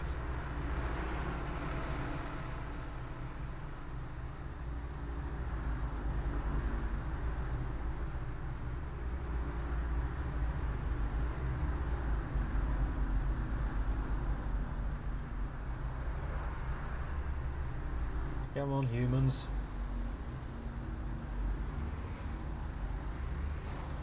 We're waiting for you. Everything hinges on one of you pressing the button.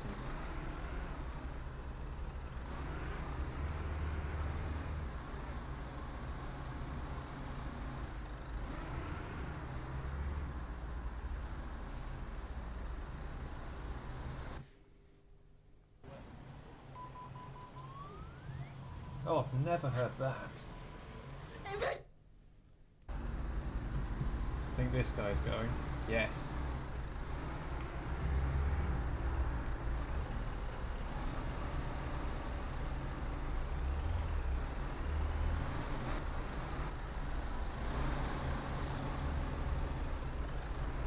Oh, I need to change the approach distance to 0.5 meter again.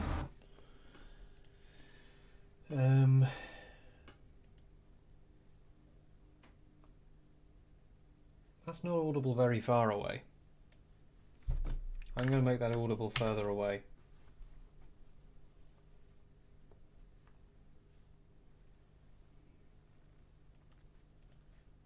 Actually, wait, no, I could hear it that far away in the editor, so it'll be fine.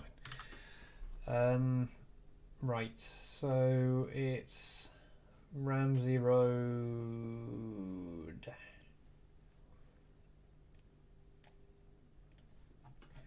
Ramsey Road, King's Hedges. And approach distance on pedestrian is 0.5 meter. There we go.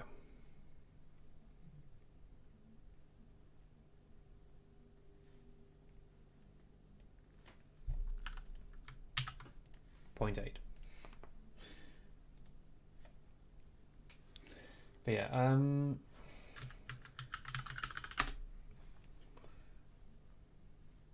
the other thing I'm going to do is I'm going to see if I can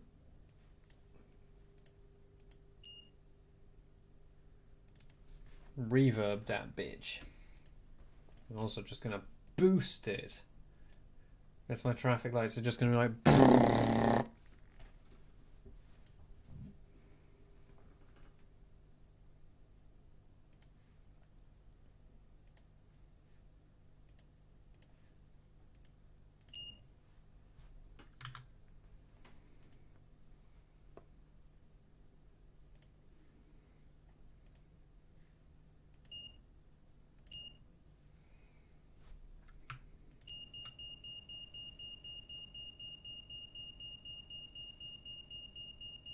There was a car sitting next to these, wasn't there?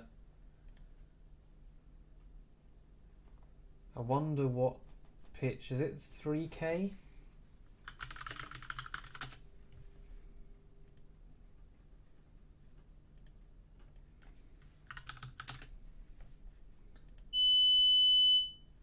Nope, it's not 3K.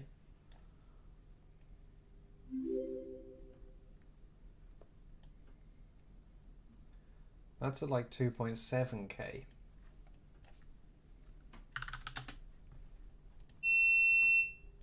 Yeah, that is the tone there.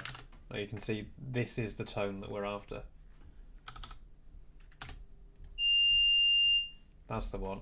Okay, so we can probably keep that, but let's just apply a high pass filter.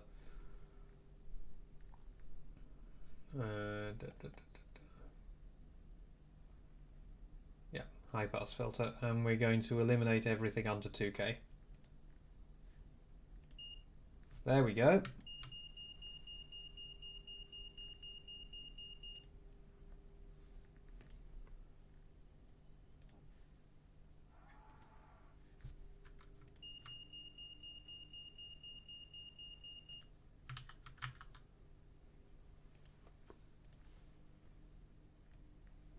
Also, thank you for the follow. Hello. Now we're going to bass boost it.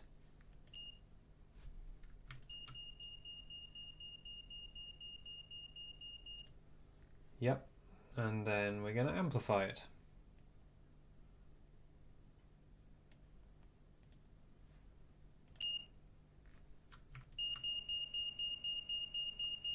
And then we're going to high pass it again. Get rid of that. Right. There we go. And that's our new crossing beep.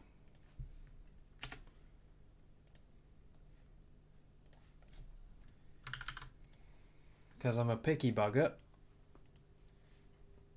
And I don't take what I get given.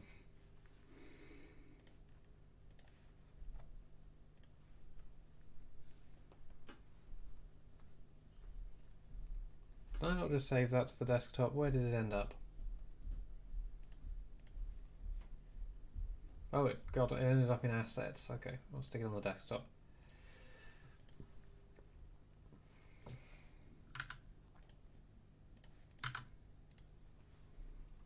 So original, new.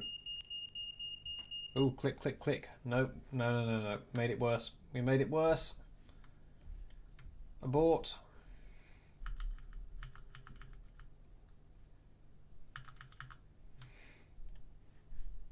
Good thing I backed it up. Okay, we're going to start again, and this time we're just going to do the high pass filtering.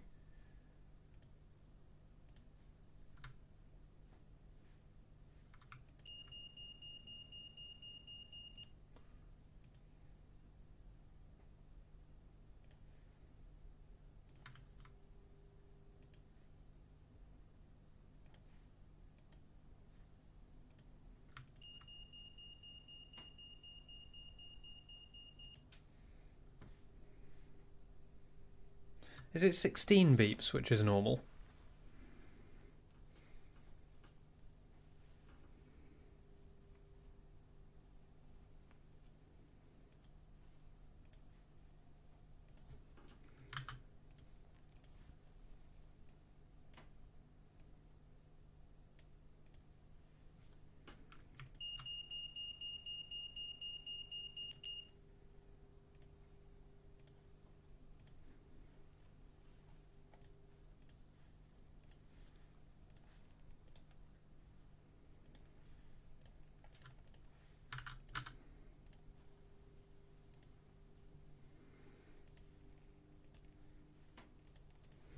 And yeah, get well soon, Ross.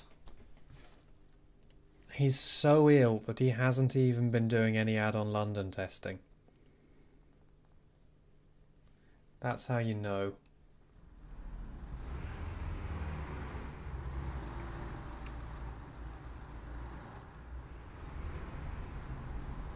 Okay, this will definitely have pedestrians.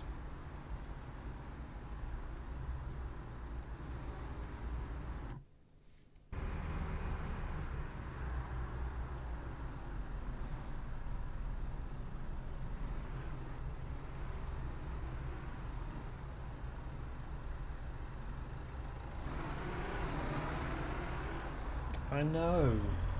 It's tragic.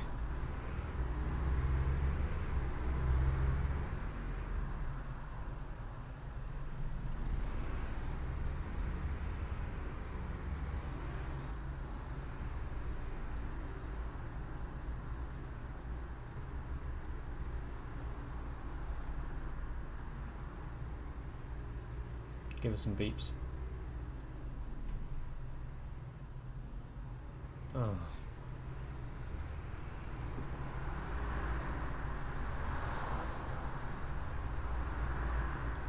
Gotta wait for the end of the cycle.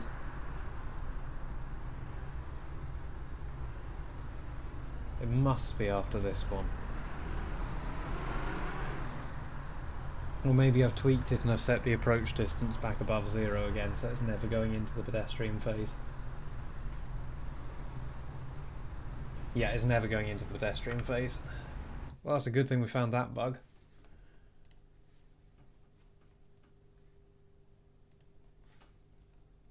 So, I bet you the problem is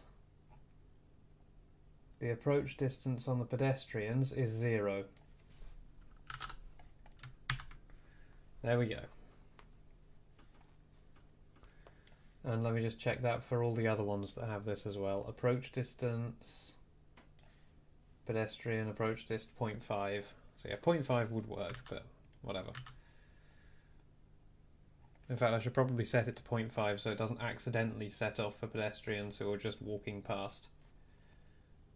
0.5. And that one doesn't have any, and this one 0.5.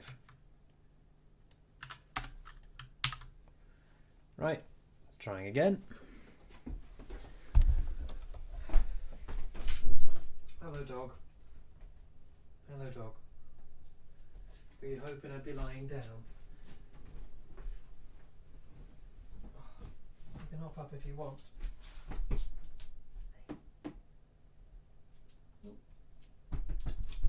Yeah. Yes. Favourite dog. Oh, my favourite dog.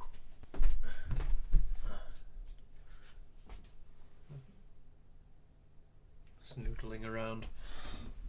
What you doing? What you doing? What you doing here then? Eh? What's this all about? Doesn't know. Vicious dog. And not a very bright one. Okay, so the pedestrian phase is on green.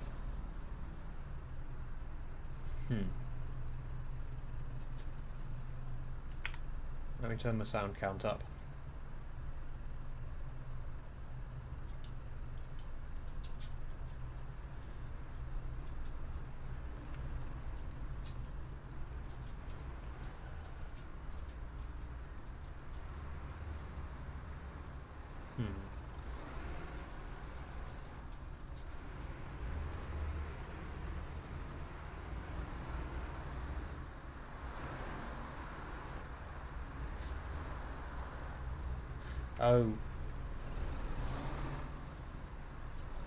Oh, so that one light is messed up. Yeah, that figures.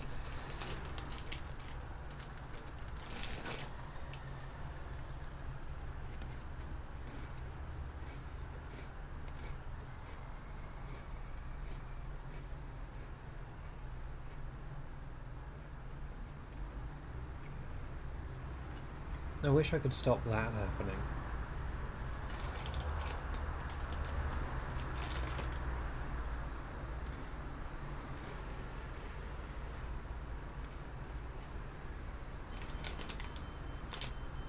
Oh, there we go.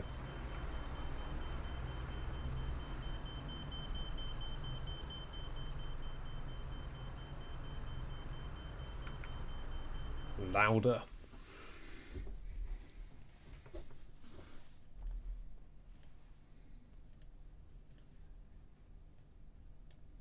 Boost that.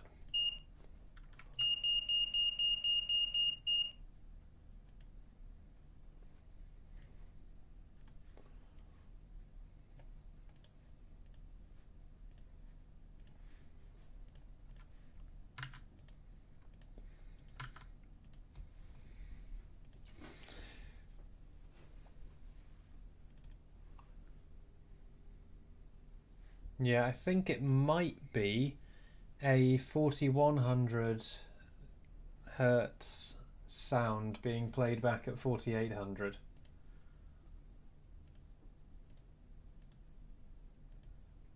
.705 kilobits per second.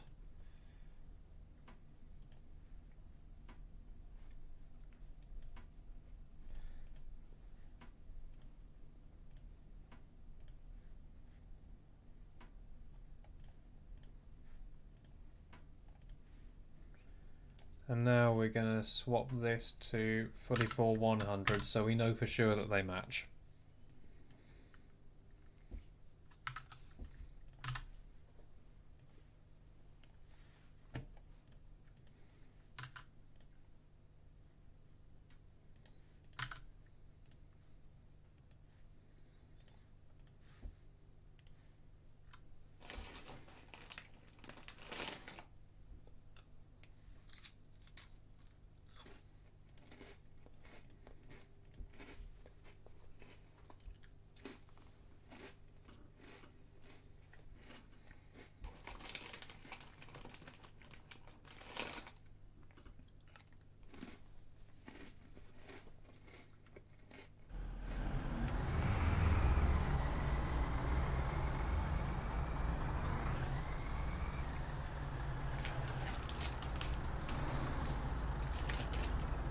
Nom nom nom nom.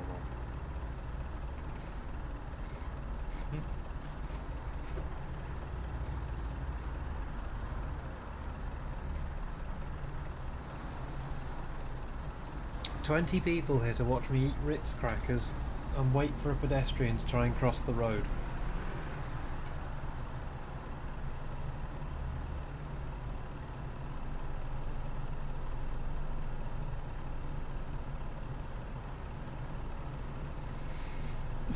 I know, right?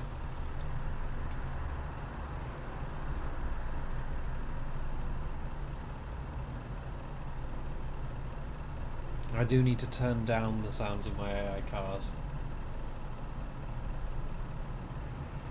Sie sind laut.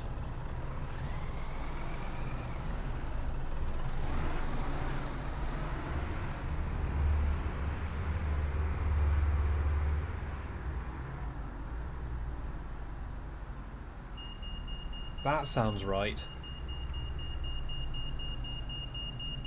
That sounds perfect.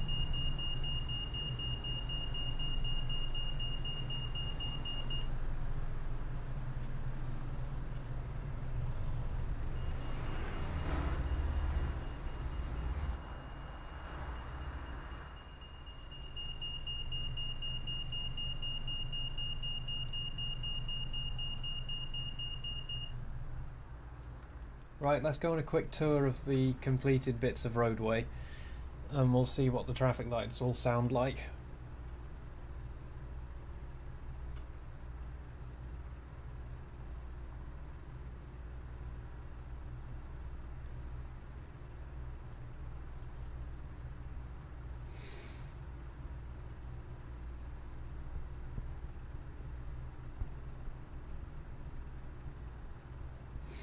I just want to see if they're too loud or not.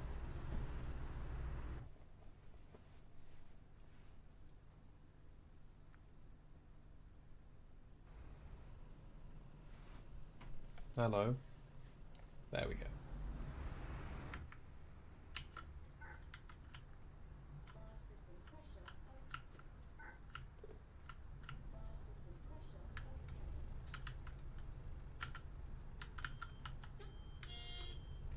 I'm still so happy with how this bus station's come out. Hang on, speaking of which, I'm just going to turn on some actual weather instead of just having the plain blue sky.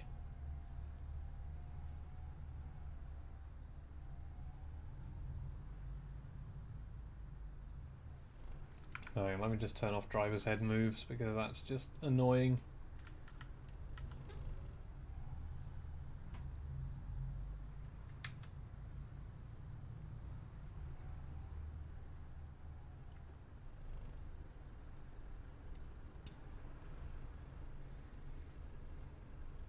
So I'm going to do a bit of rebuilding around the town centre because there's one particular bit that I'm really not happy with anymore.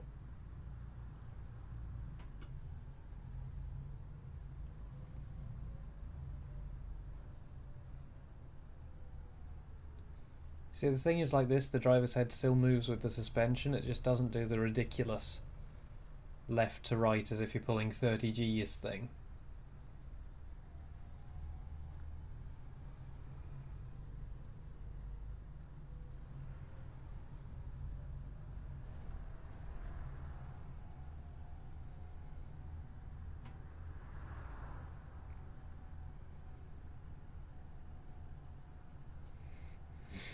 Oh yes.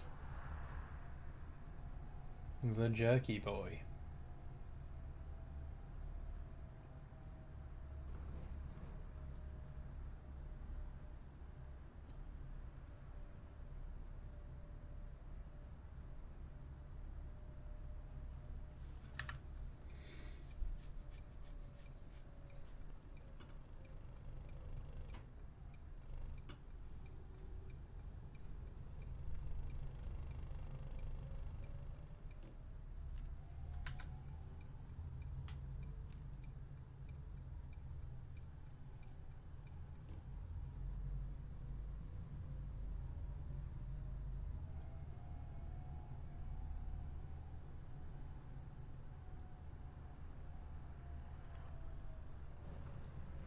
Right, so now we get into the junctions that we've made over the last few days.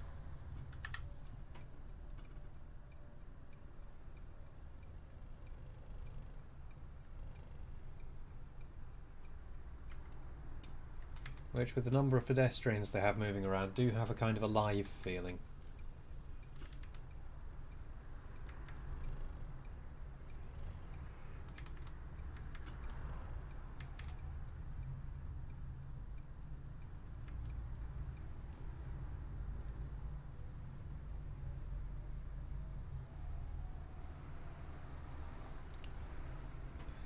I need to turn down the... So I've got the AI set to ludicrously high levels at the moment.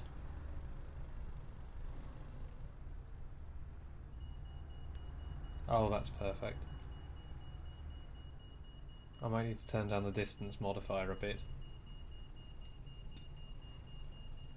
Yeah, I mean, it sounds kind of as if I'm next to it while I'm back here right now.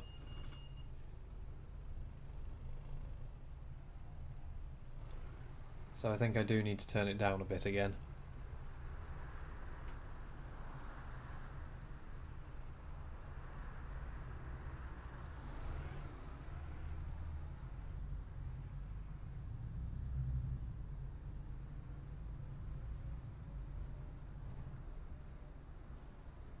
Ooh, that's interesting. There's a seam there.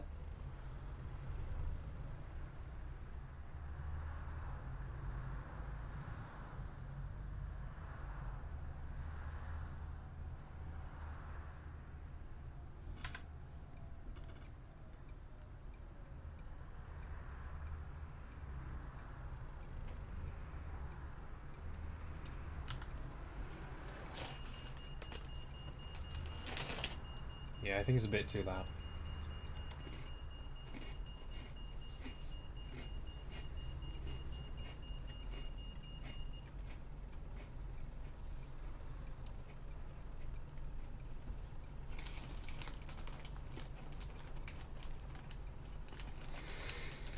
And one of my various dirty van repaints I made.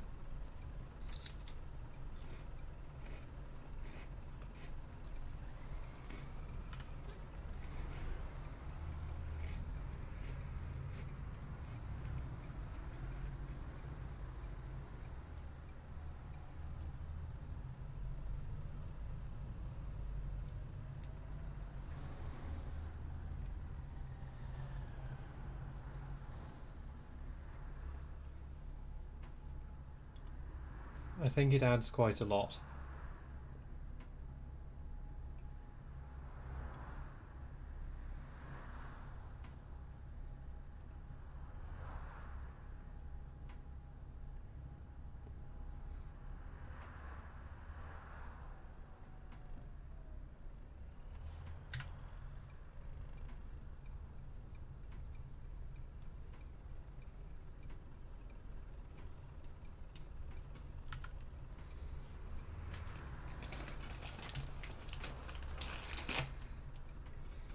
I could do to add a couple more vehicles. I want to make a Land Rover. I have the ref for a Defender.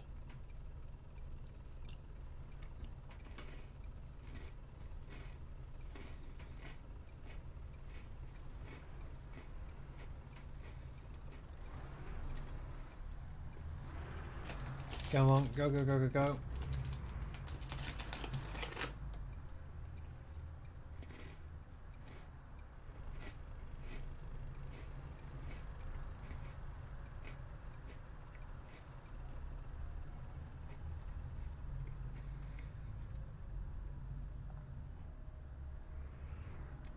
Hey, it gave way.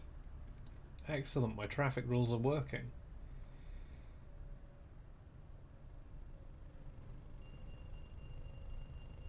Yeah, those sounds are too loud.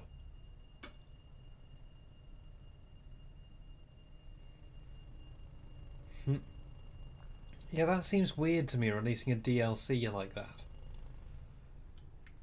Because are you releasing an official DLC which forces the users to go and edit a text file to make it work?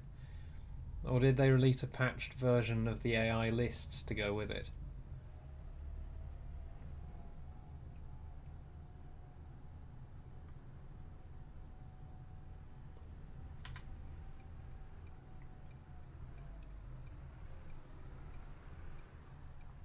Hello.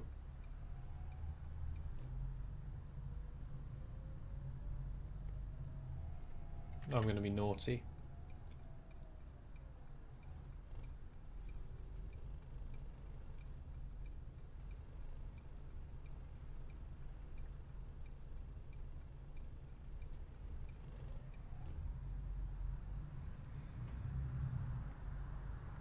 And we're going to head up and drive across the other new junctions we've made.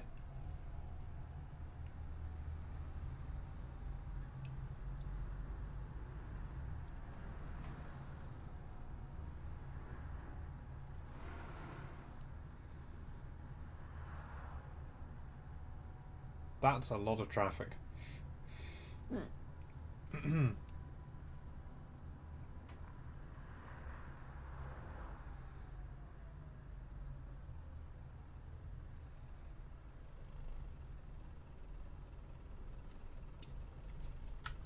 This might take a while.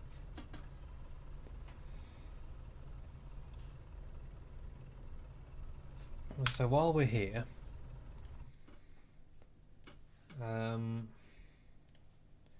so firstly I'm going to turn down those beeps again.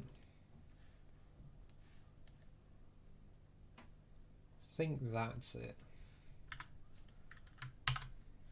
I think it's that. I think that's the volume, but I can't remember. Like, I think that's the speed, and that's the volume. And that's the distance from which you can hear it at maximum volume.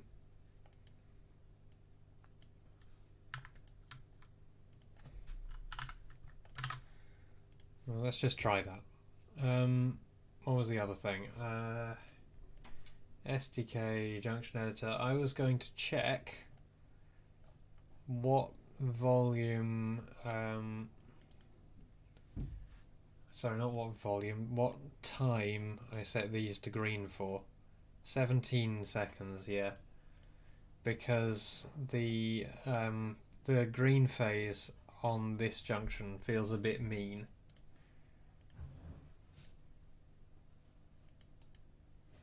I mean, it's a long ass set of phases, but yeah, they're only 14 seconds long.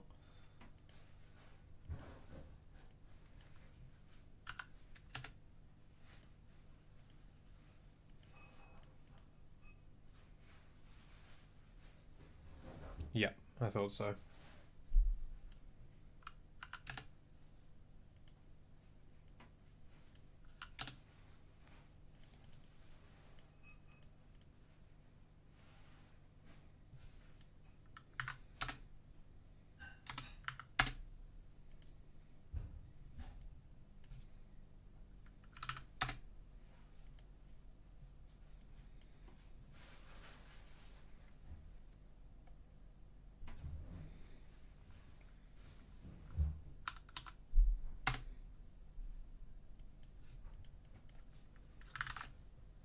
Oh, 1209. Yeah, sure, right.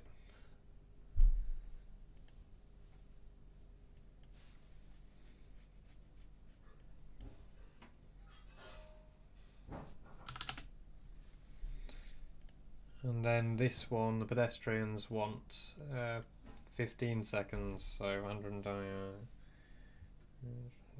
100. We'll go with 100 seconds, give them 12 seconds to cross.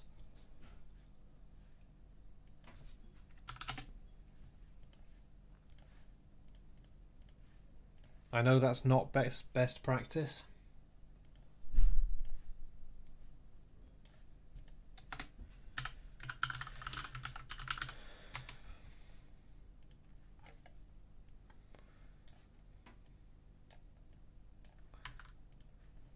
Like to have a set that's that long.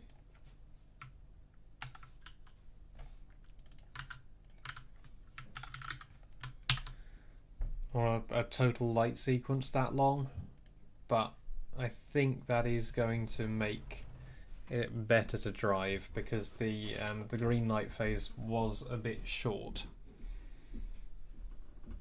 for the amount of traffic that can queue up behind them.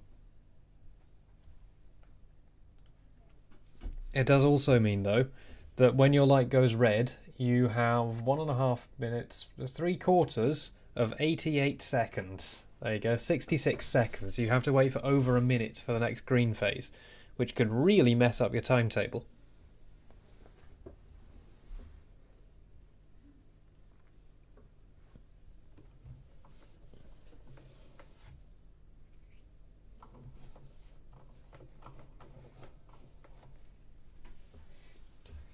face planted in steering wheel.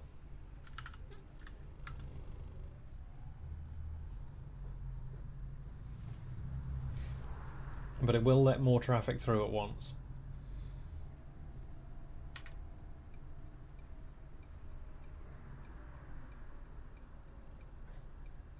This left turn here is not one that any of the routes are going to do.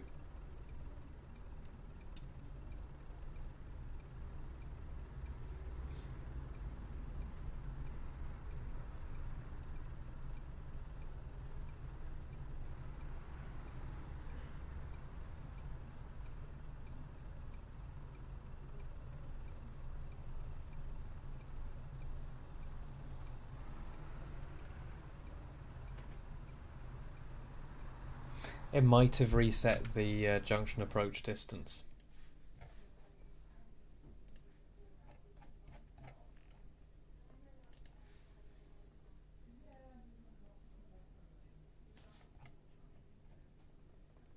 No, it hasn't.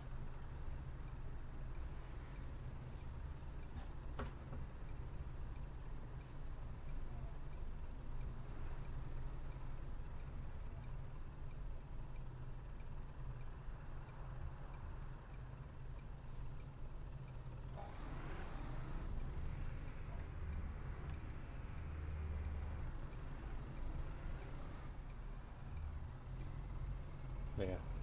That corner is too tight for a bus, and it's also not one you're ever going to have to drive.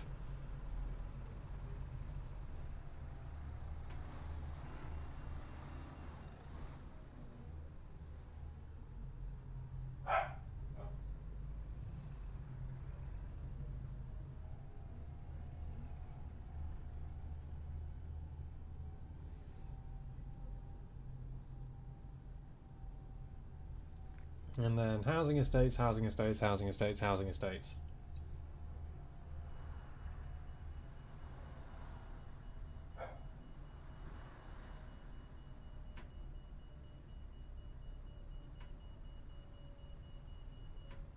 That seems more reasonable.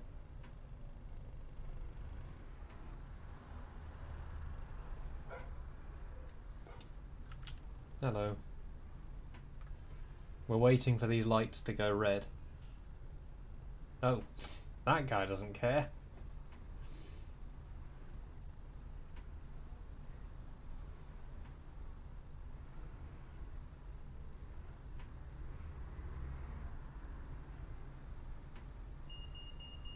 That sounds about right.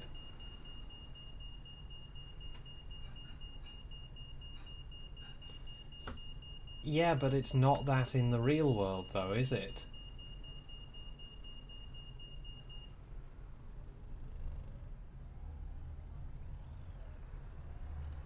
So the other thing I'm going to do to fix pedestrians just crossing like that is I'm just going to set them to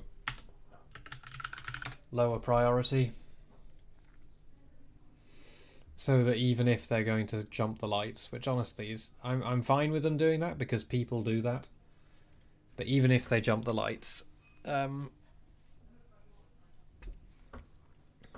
they should give way to cars.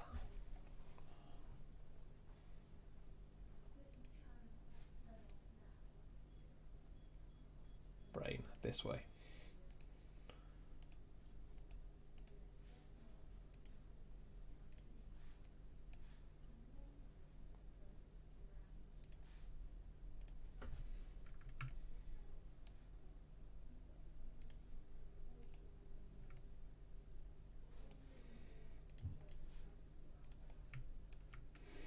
And that should stop cars here from giving way to cars here while they're waiting for the lights. Okay, and let's just grab these cars down here. There's not a spline down here they're attached to, is there? No. No, I think that they're just... yeah.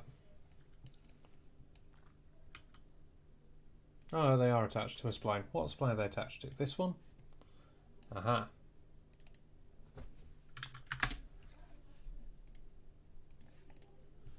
There we go. Okay, I think that'll do. I was hoping to get on over here, but there was a lot of stuff that needed experimenting with and fixing today. So having just pathed this up and fixed a few bugs with other things and put in the pedestrian crossing sounds, that will do for me for today, I think. I also noticed the join in here is flickering. That's just because floating point precision is not quite enough for this. It's almost enough, but not quite enough. So there's a small seam there.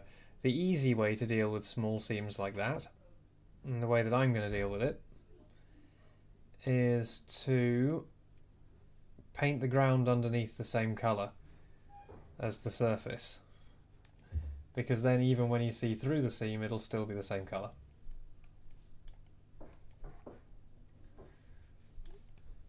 Unfortunately, there's nothing you can really do about this because it's just a limitation of the precision of the join, and like obviously doesn't actually stitch the vertices together. So that is unfortunately the best we're going to be able to do. I mean, there is one slightly better thing we could do, which is take a segment of the correct spline and stick that underneath it.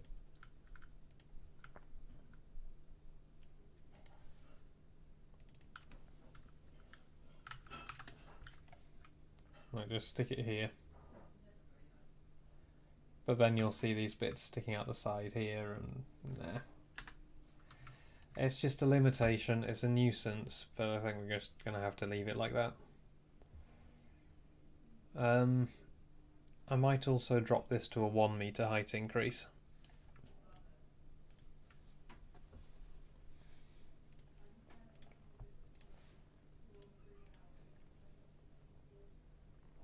Because I feel like that's a little too much.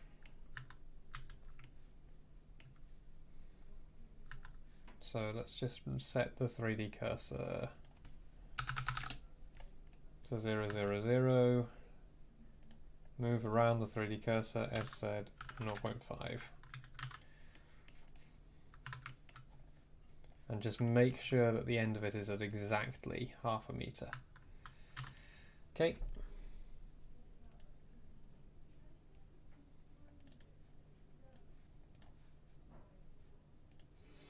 And we're going to do the same for Ramsey Road Daycare Def. So set the 3D cursor to 0, 0, 0. Center on the 3D cursor. SZ 0.5. SZ 0.5. Minus 0.5 exactly. There we go. And then export that.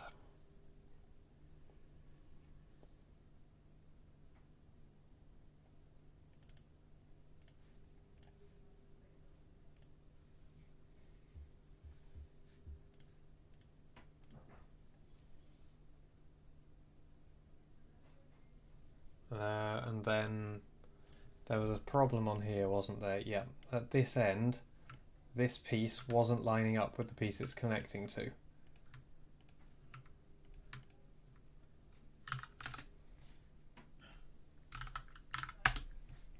I don't know how it's happened, but for some reason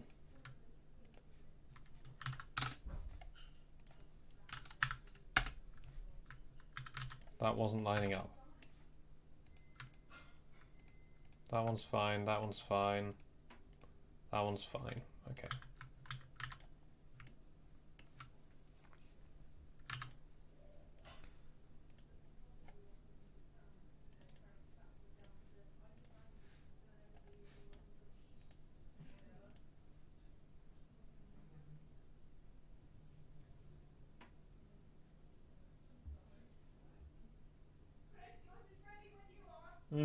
Be there in a moment.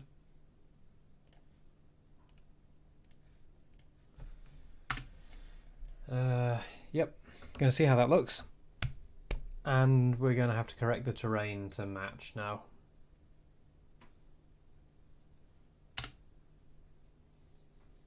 It's a wee bit annoying. Oh well.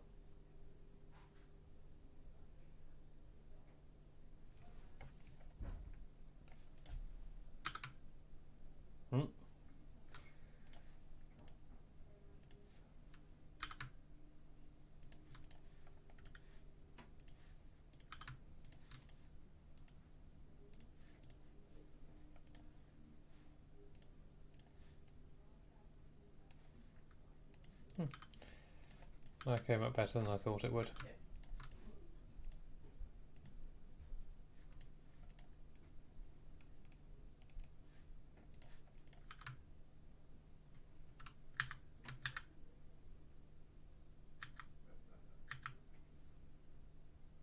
That one.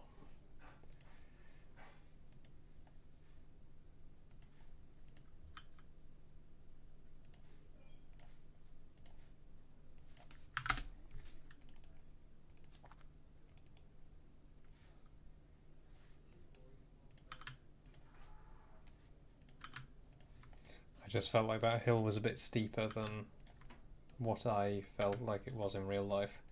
It's probably sort of at the limit of the precision that that Google Earth works to, because it only does 1 meter precision.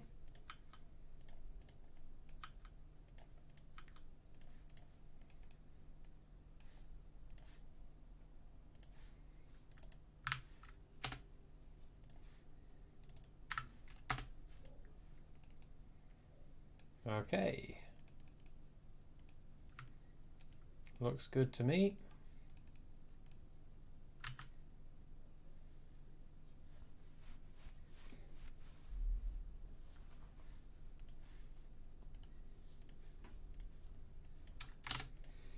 One more quick look at it.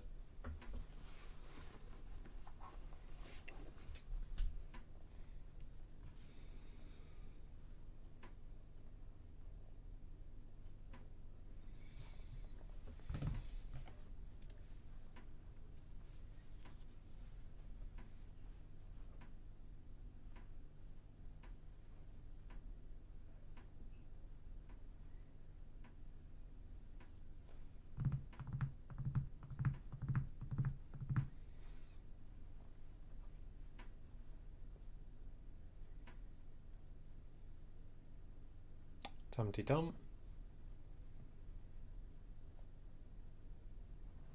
Bus is going to fall down by 1 meter. There we go.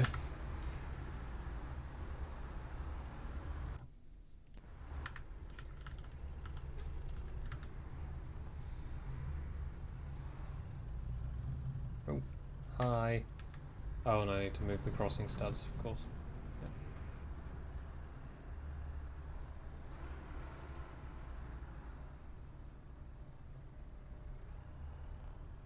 Wonder what it's loading that causes that stuttering there. Probably just too much AI, honestly. Because whenever it loads a new tile, it's loading all the AI that's on that tile. And I've got my AI settings turned up way too far.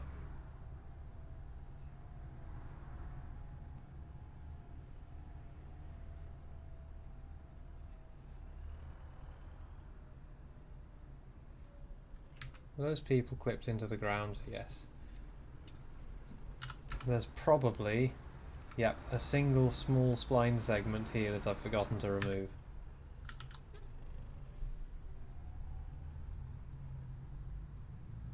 This feels more like it.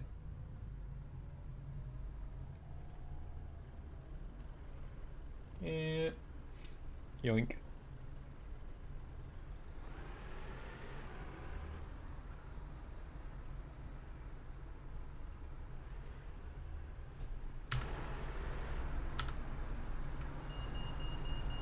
Oh, that sounds right.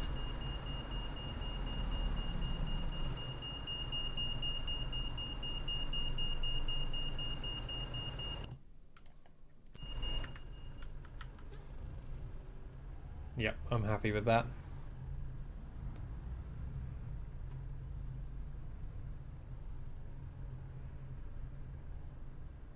Unfortunately, that seam's still there. Oh, I hate that. I'll have to see if I can do anything about that, but I might not be able to. I hate little seams like that.